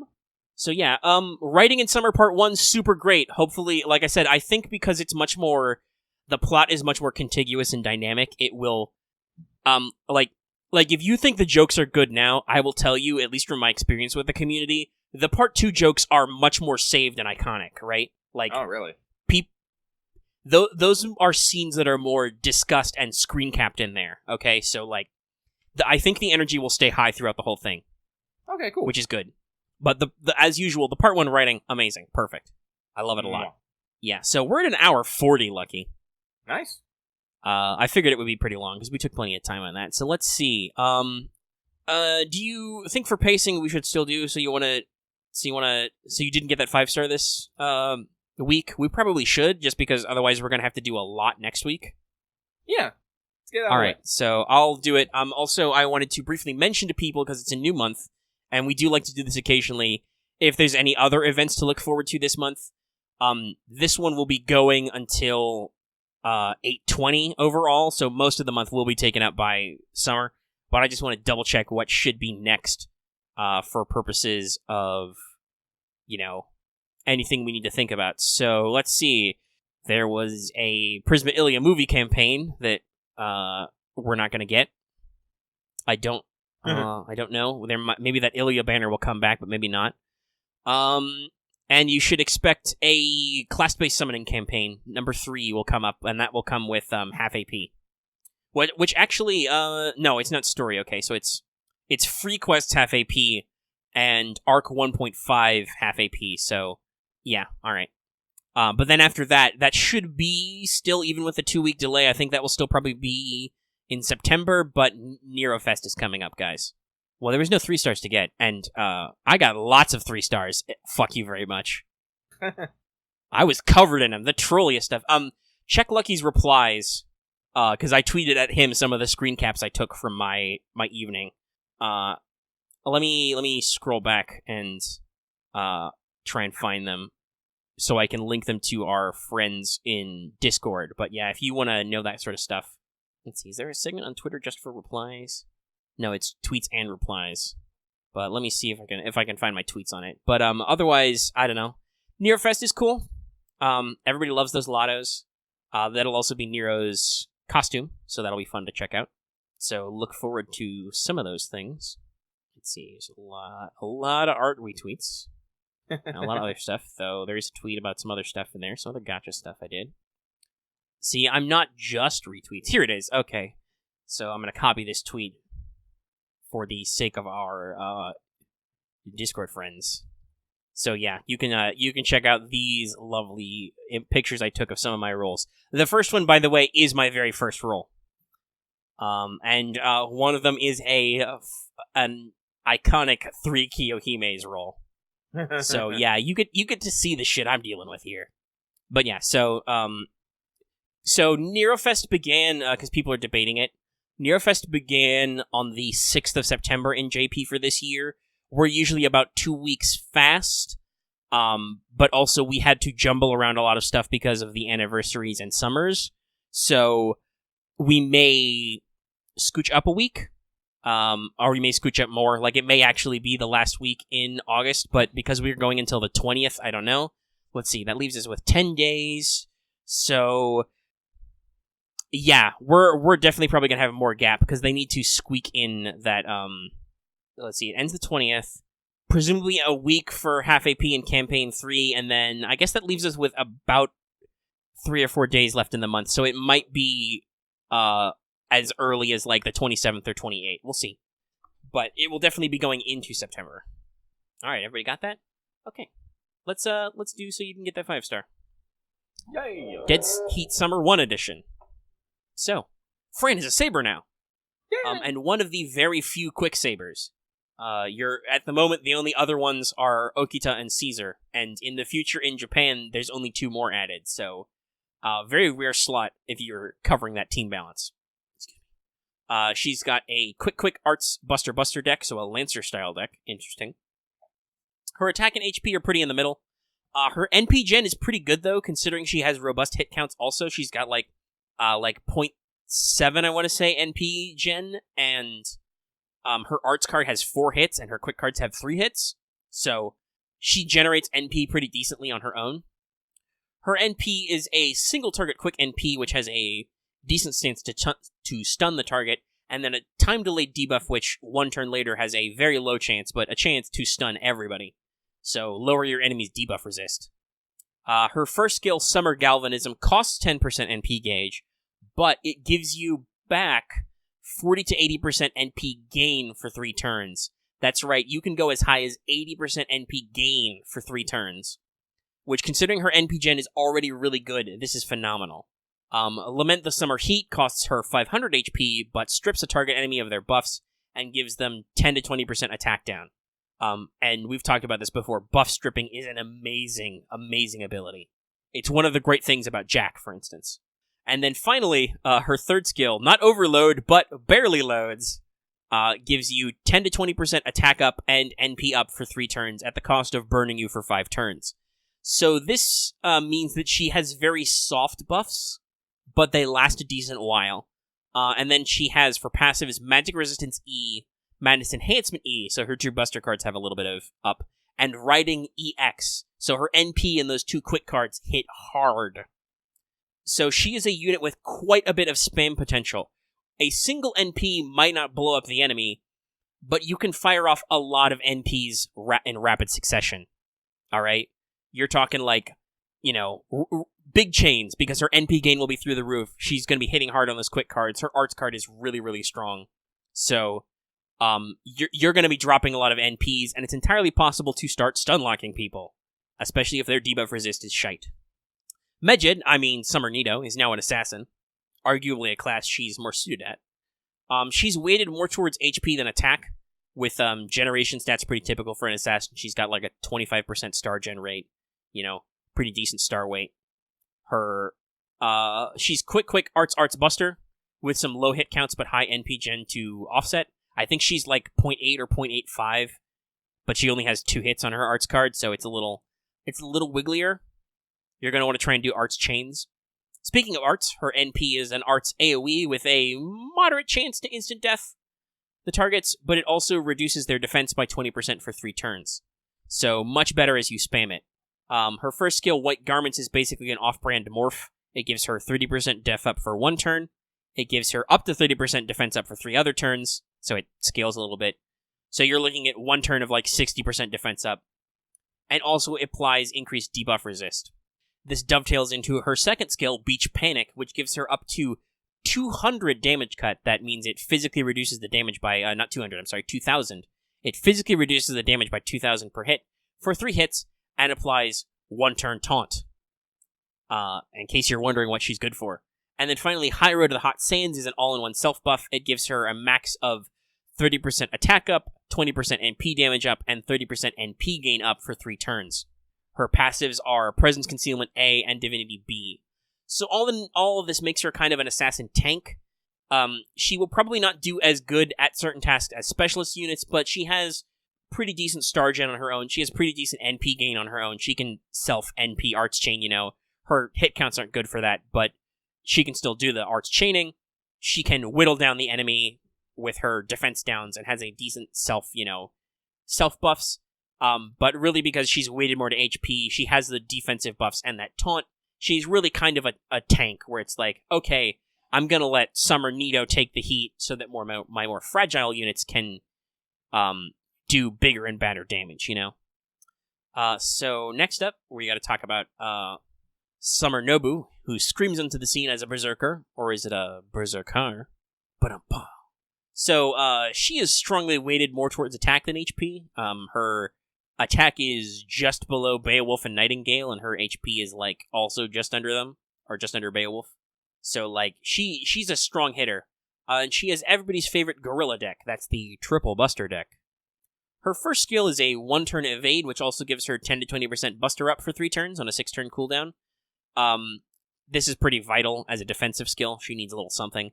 And the fact that, unlike, say, Raikou Mana Burst Lightning, it's less of a buster increase, but it's multiple turns. You feel safer in that you can pop the evade when you need it, and you'll be able to capitalize on the buster up. Her second skill, Atsumori Beat, has a very long cooldown. I think its minimum is 8, and its starting is 10, but it gives Nobu stars per turn for 5 turns to a maximum of 10 stars. That'll be 50 stars she generates over those 5 turns. And all allies get HP per turn to a max of 500, and get 3% NP per turn, so doing a robust support job. I've actually liked this skill a lot. I've been using it frequently with Summer Nobu. You can do a lot of interesting things here. And then the second thing is, her third skill is Demon King of the Beach, which gives her everybody's favorite star weight up. We're talking 3,000% increase at its highest level. And it also gives her 1 turn of sure hit to boot, so you can do a little bit of piercing with that. And on a burning stage, it'll also increase her attack, though that obviously doesn't happen too much. Though the new Avenger Nobu's NP does, or is it her skill that does that? One of her things actually makes it burning. Geo effects! It's skill. Okay, thanks, guys. And then, where was I? Oh yeah, her NP. Her NP's pretty straightforward. It's a single target buster, which does bonus damage to divine enemies, and she has Madness Enhancement C for passives. Summer Nobu's an incredibly straightforward character. She's a Buster Gorilla type berserker. You generate lots of stars, and then you pop her sure hit, or which is also her star weight, so that she does big crits. And oh hey, is that a boss who's divine? Let me just slam him with an NP. Yeah, it's very straightforward. And lastly, even though she's only temporary, let's talk about everybody's favorite Meep, Summer Ishtar. Meep. She's a temporarily rider. She's gonna honk on her Vespa. The proper outro to this is right on Shooting Star, everybody. She is rocking a quick arts buster deck with a decent charge and hit counts. She's actually got 5 hits on her buster card, which is cool. Get a little star gen out of that. Her stats are very robust. They lag only slightly behind her fellow motorist Kintoki. So her NP is an AoE quick, which also, like Kintoki, has a built-in quick steroid. It starts at 20%. So that's pretty cool. And speaking of quick steroids, so her first skill gives all allies 10 to 20% on Buster and Quick for 3 turns. It also increases their NP gain. That's pretty funzo. And then her second skill is Accel Turn. It gives her a single hit of evade, so not a turn, just a hit, but still, of evade, and up to 50% crit up on a minimum cooldown of 4 turns. That's right, this girl dodges and gets 50% crit strength every 4 turns. Skill cooldowns that are less than 5 turns are amazing, guys. Just keep that in mind. It's a phenomenal skill. And then her final skill, Summer Breaker, is basically a goddess morph. She gets 1 turn of invincible, and she gets 30 to 50% up on NP gain, critical strength, HP cover amount, and debuff resist, but she will stun herself 1 turn later. So, good if you're going to do a big critty bop turn, or you're going to give her a lot of big heals, but not as critical as some other stuff. And her passives are Independent Action A, so her crit damage is through the roof, Goddess Core B, and Riding EX also. This means that she's a great sweeper, really good at turn clears, but also good at critical hits and can synergize with your team. Isn't she a lovely goddess? Yes, she is. By lovely, you mean really suspicious thing. She is lovely, thank you very much. and she punches people. All right, so that's our new 4 stars. Tune in probably next week because the banner will surely start it, so we can talk about more 4 stars. In case you didn't get that 5-star. So we're basically kind of at the outro-ish level. Do we want to talk about Case Files any? There was a new episode of Case Files. We watched it. It was fun. Maybe next week because we're kind of in the middle of something. Yeah, we're in a. It's the first episode that's actually 2 parts. Like it's got a 2-part story. So we'll watch the whole thing and we'll get back to you on that. Yeah, because it's good. It's already hitting fucking. It's literally hitting some murder mystery themes like from the outset. So, but yeah, once everything has gone to completion, talk about it. Yeah. Well, I do want to say, shout out to fucking cameos, Shishigo. Yes, Go Lion. He showed up. That was cool. Everybody loves Go Lion. Like again, but Flat's not here to call him Go Lion. It's a shame. Again, like I really am. I'm super pleased that all these characters are making these appearances. But I've been trying to find like the light novels like somewhere, anywhere to read them. Can't. I'm like, God damn it! Where do people read these? Fuck. Yeah, they're not licensed, and I don't necessarily. I've seen some people post some links to translations, but I haven't read them myself, and I didn't bookmark them. Yeah. But yeah, like I said, please, dear Aniplex, license these. I will buy them. I really like this. I really like this series, this setting. So I'm interested. But yeah, tune in next weekend. We will give you more Dorky Waver talk. Yeah, he's great. And deeply tormented by Renez. Deeply. Though I do want to say, it's funny, I mentioned this on What's Up, but it's hilarious because last week's episode of Let's Talk FGO, I was like, oh yeah, Lucky, do you know who the two scrubs that they're going to send from the Mages Association? And then this week it's like, yeah, we're sending these 2 assholes. I'm like, wow, Case Files. You're on point. You're right there with me. Yeah. Okay, you're doing amazing this. Yeah, so it's good. It's a good show. I like it a lot, and we'll have more to talk about it later. Yep. All right, so I guess while we're wrapping up, we don't really have anything else to say other than, like I said, tune in next week for sure, because we're going to have a lot of big anniversary news. Because, they'll have done a panel and we've had a week to sit on it, so some stuff will actually have happened too. That's kind of the beauty of waiting a little bit, is not only will they do the whole big show and everything, but also stuff will actually start coming out on it. Yeah, and we'll also, people will actually have, translations and stuff out. Yeah, so we'll actually get some details, and it won't just be necessarily off-the-cuff stuff. Yep. And so the only thing is for me to really say, besides before we go into outro, is, hey, it's a new month. I alluded to this earlier. That means it's time to pick a new Teach Me Omega Sensei topic. So all of our patrons at the $5 and up level can answer this question, and please make sure to do so. I will post it before I post either when or before I post the audio for this episode, so it'll be right there. If you're listening to this now, you can go ahead and check that out. And so we have 4 topics, thanks to our fans for giving me a couple extra ones. We were getting a little slim. So, this month, our choices are, what do we know about Grand Servants? What is a singularity? Because that's a question that some people come of this. We'll also discuss kind of how the Epic of Remnants work there. What is the Moon Cell? Because we've alluded to it before, but we haven't really discussed what the Moon Cell's thing is, and also a little bit about what's going on in the extra timeline. And then also another recent one I got off Patreon, because it's been mentioned a little by some places and come up in Case Files. What are Mystic Eyes? Because I don't think we ever discussed that. And of course, it's Japan. There's a lot of really extra writing about magic eyes for some reason. I don't really get the whole dojutsu thing, but they're really into it over there. And of course, Nasu has spent a lot of time writing about this. So yeah, those are your 4 options, and Lucky is, as always, our tiebreaker. You have to say it like that. So if there is a tie, Lucky will decide. So yeah, I think that's the show. Let's see, what are we coming up on? We are just about at 2 hours raw audio, so very robust show. I figured it would be big today. I think at least one person had to go leave and take a nap. That's fine. Listen to us while you nap. Just put us on, leave on your YouTube autoplay. We'll take care of the rest.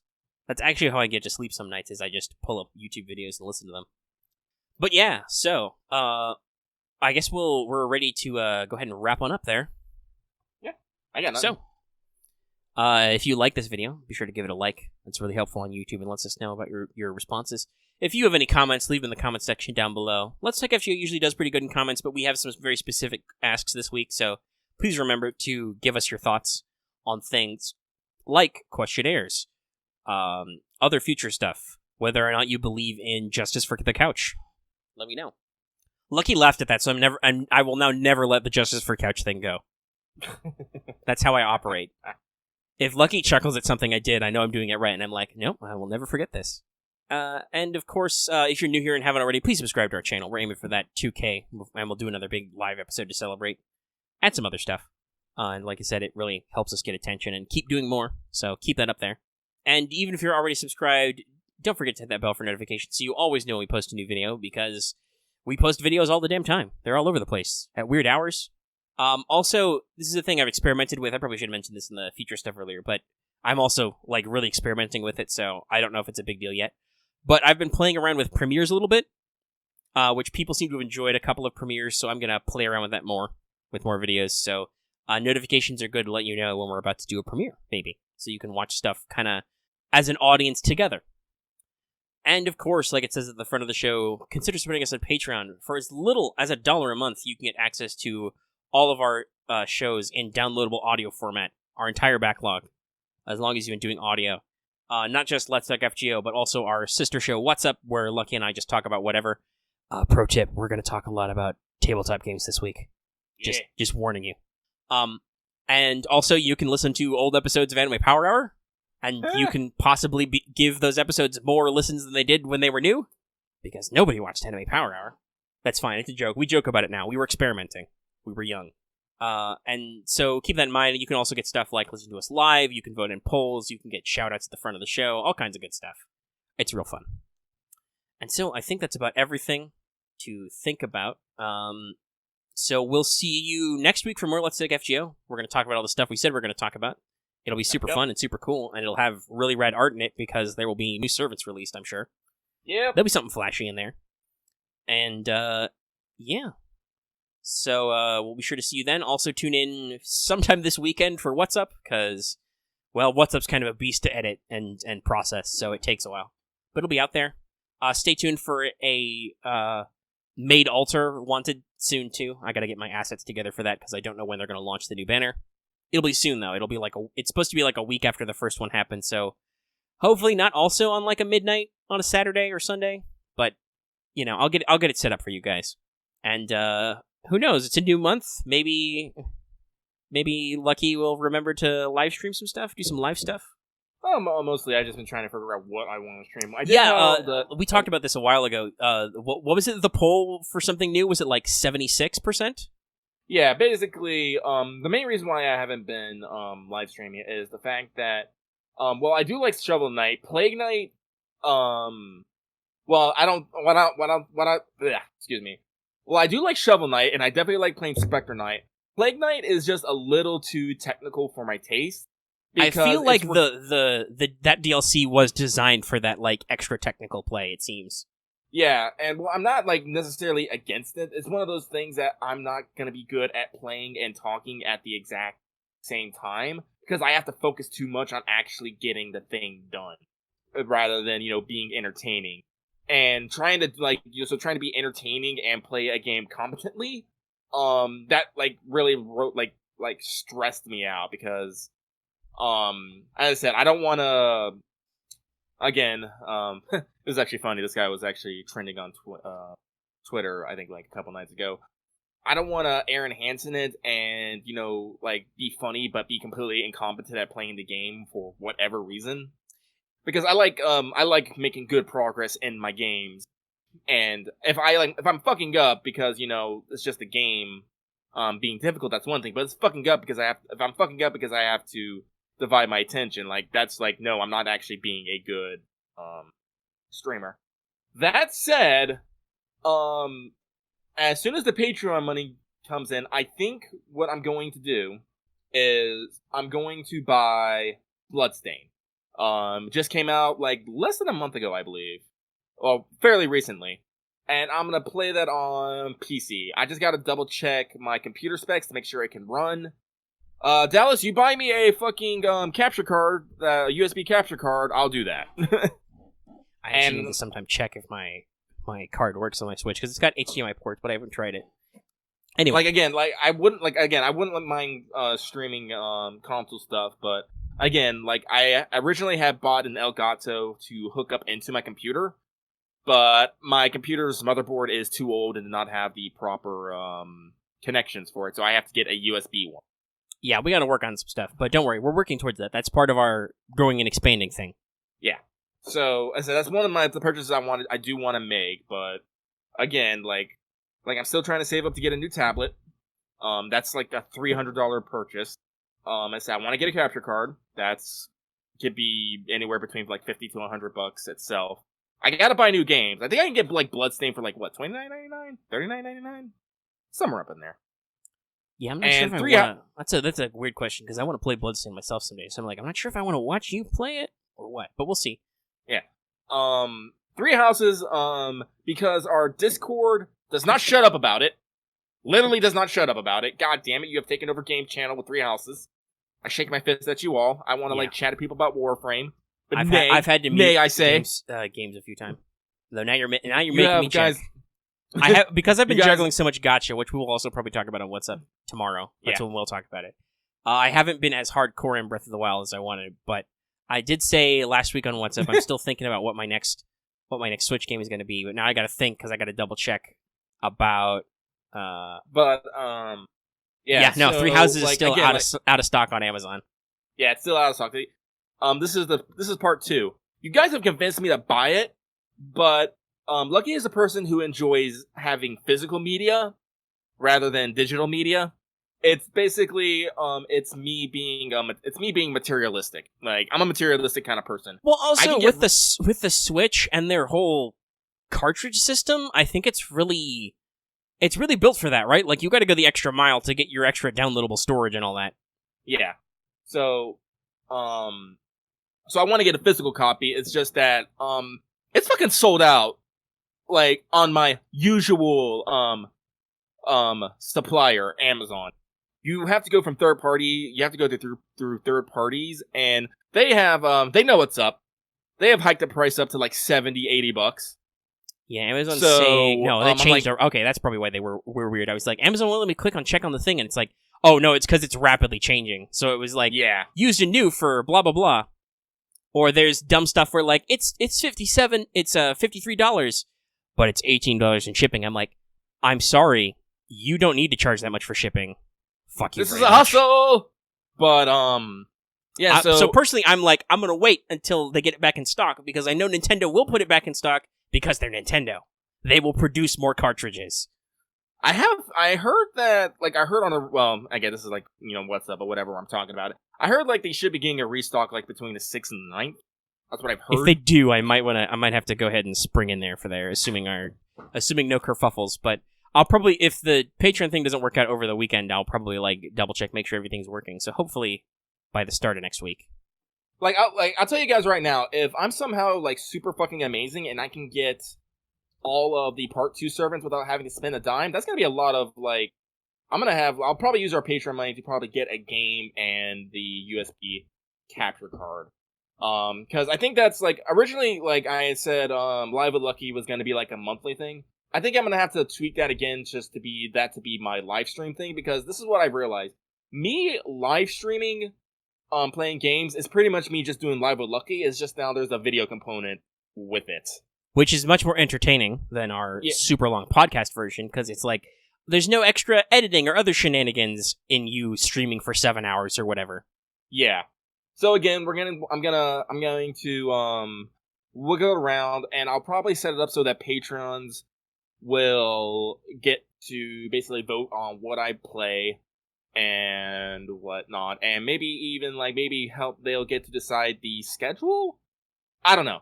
Like I said, Lucky is trying to find work, so again, like finding time to do this stuff again. But Lucky likes playing video games and he likes talking to people, so we'll figure that out. Again, more future stuff. Yeah, like Live with Lucky will continue. It's just going to be Live with Lucky Gaming or something akin to that. Yeah. So as I said, we're in the new month. Basically, as soon as Part 2 banner kicks off, I'm gonna throw quartz. I'm gonna throw tickets. Depending on how much money I have to spend to get hecking everyone. We will see. But as I said, minimum, I do plan on getting Bloodstained. If things go well, I'll see about picking up 3 houses and a capture card. And then you can be stuck with me a lot more. Yep. I think that's it for me, though. All right. Well, that's the tail end of the show, so we went a little extra time, but it doesn't matter because it's Let's Take FGO, and we're celebrating 2 years. Yeah! And the first episode was really long, so it's a celebration. All right. Well, we already did the outro and everything, so we'll just let you guys go here. That's our little thing, and so we're out. Smoke bomb.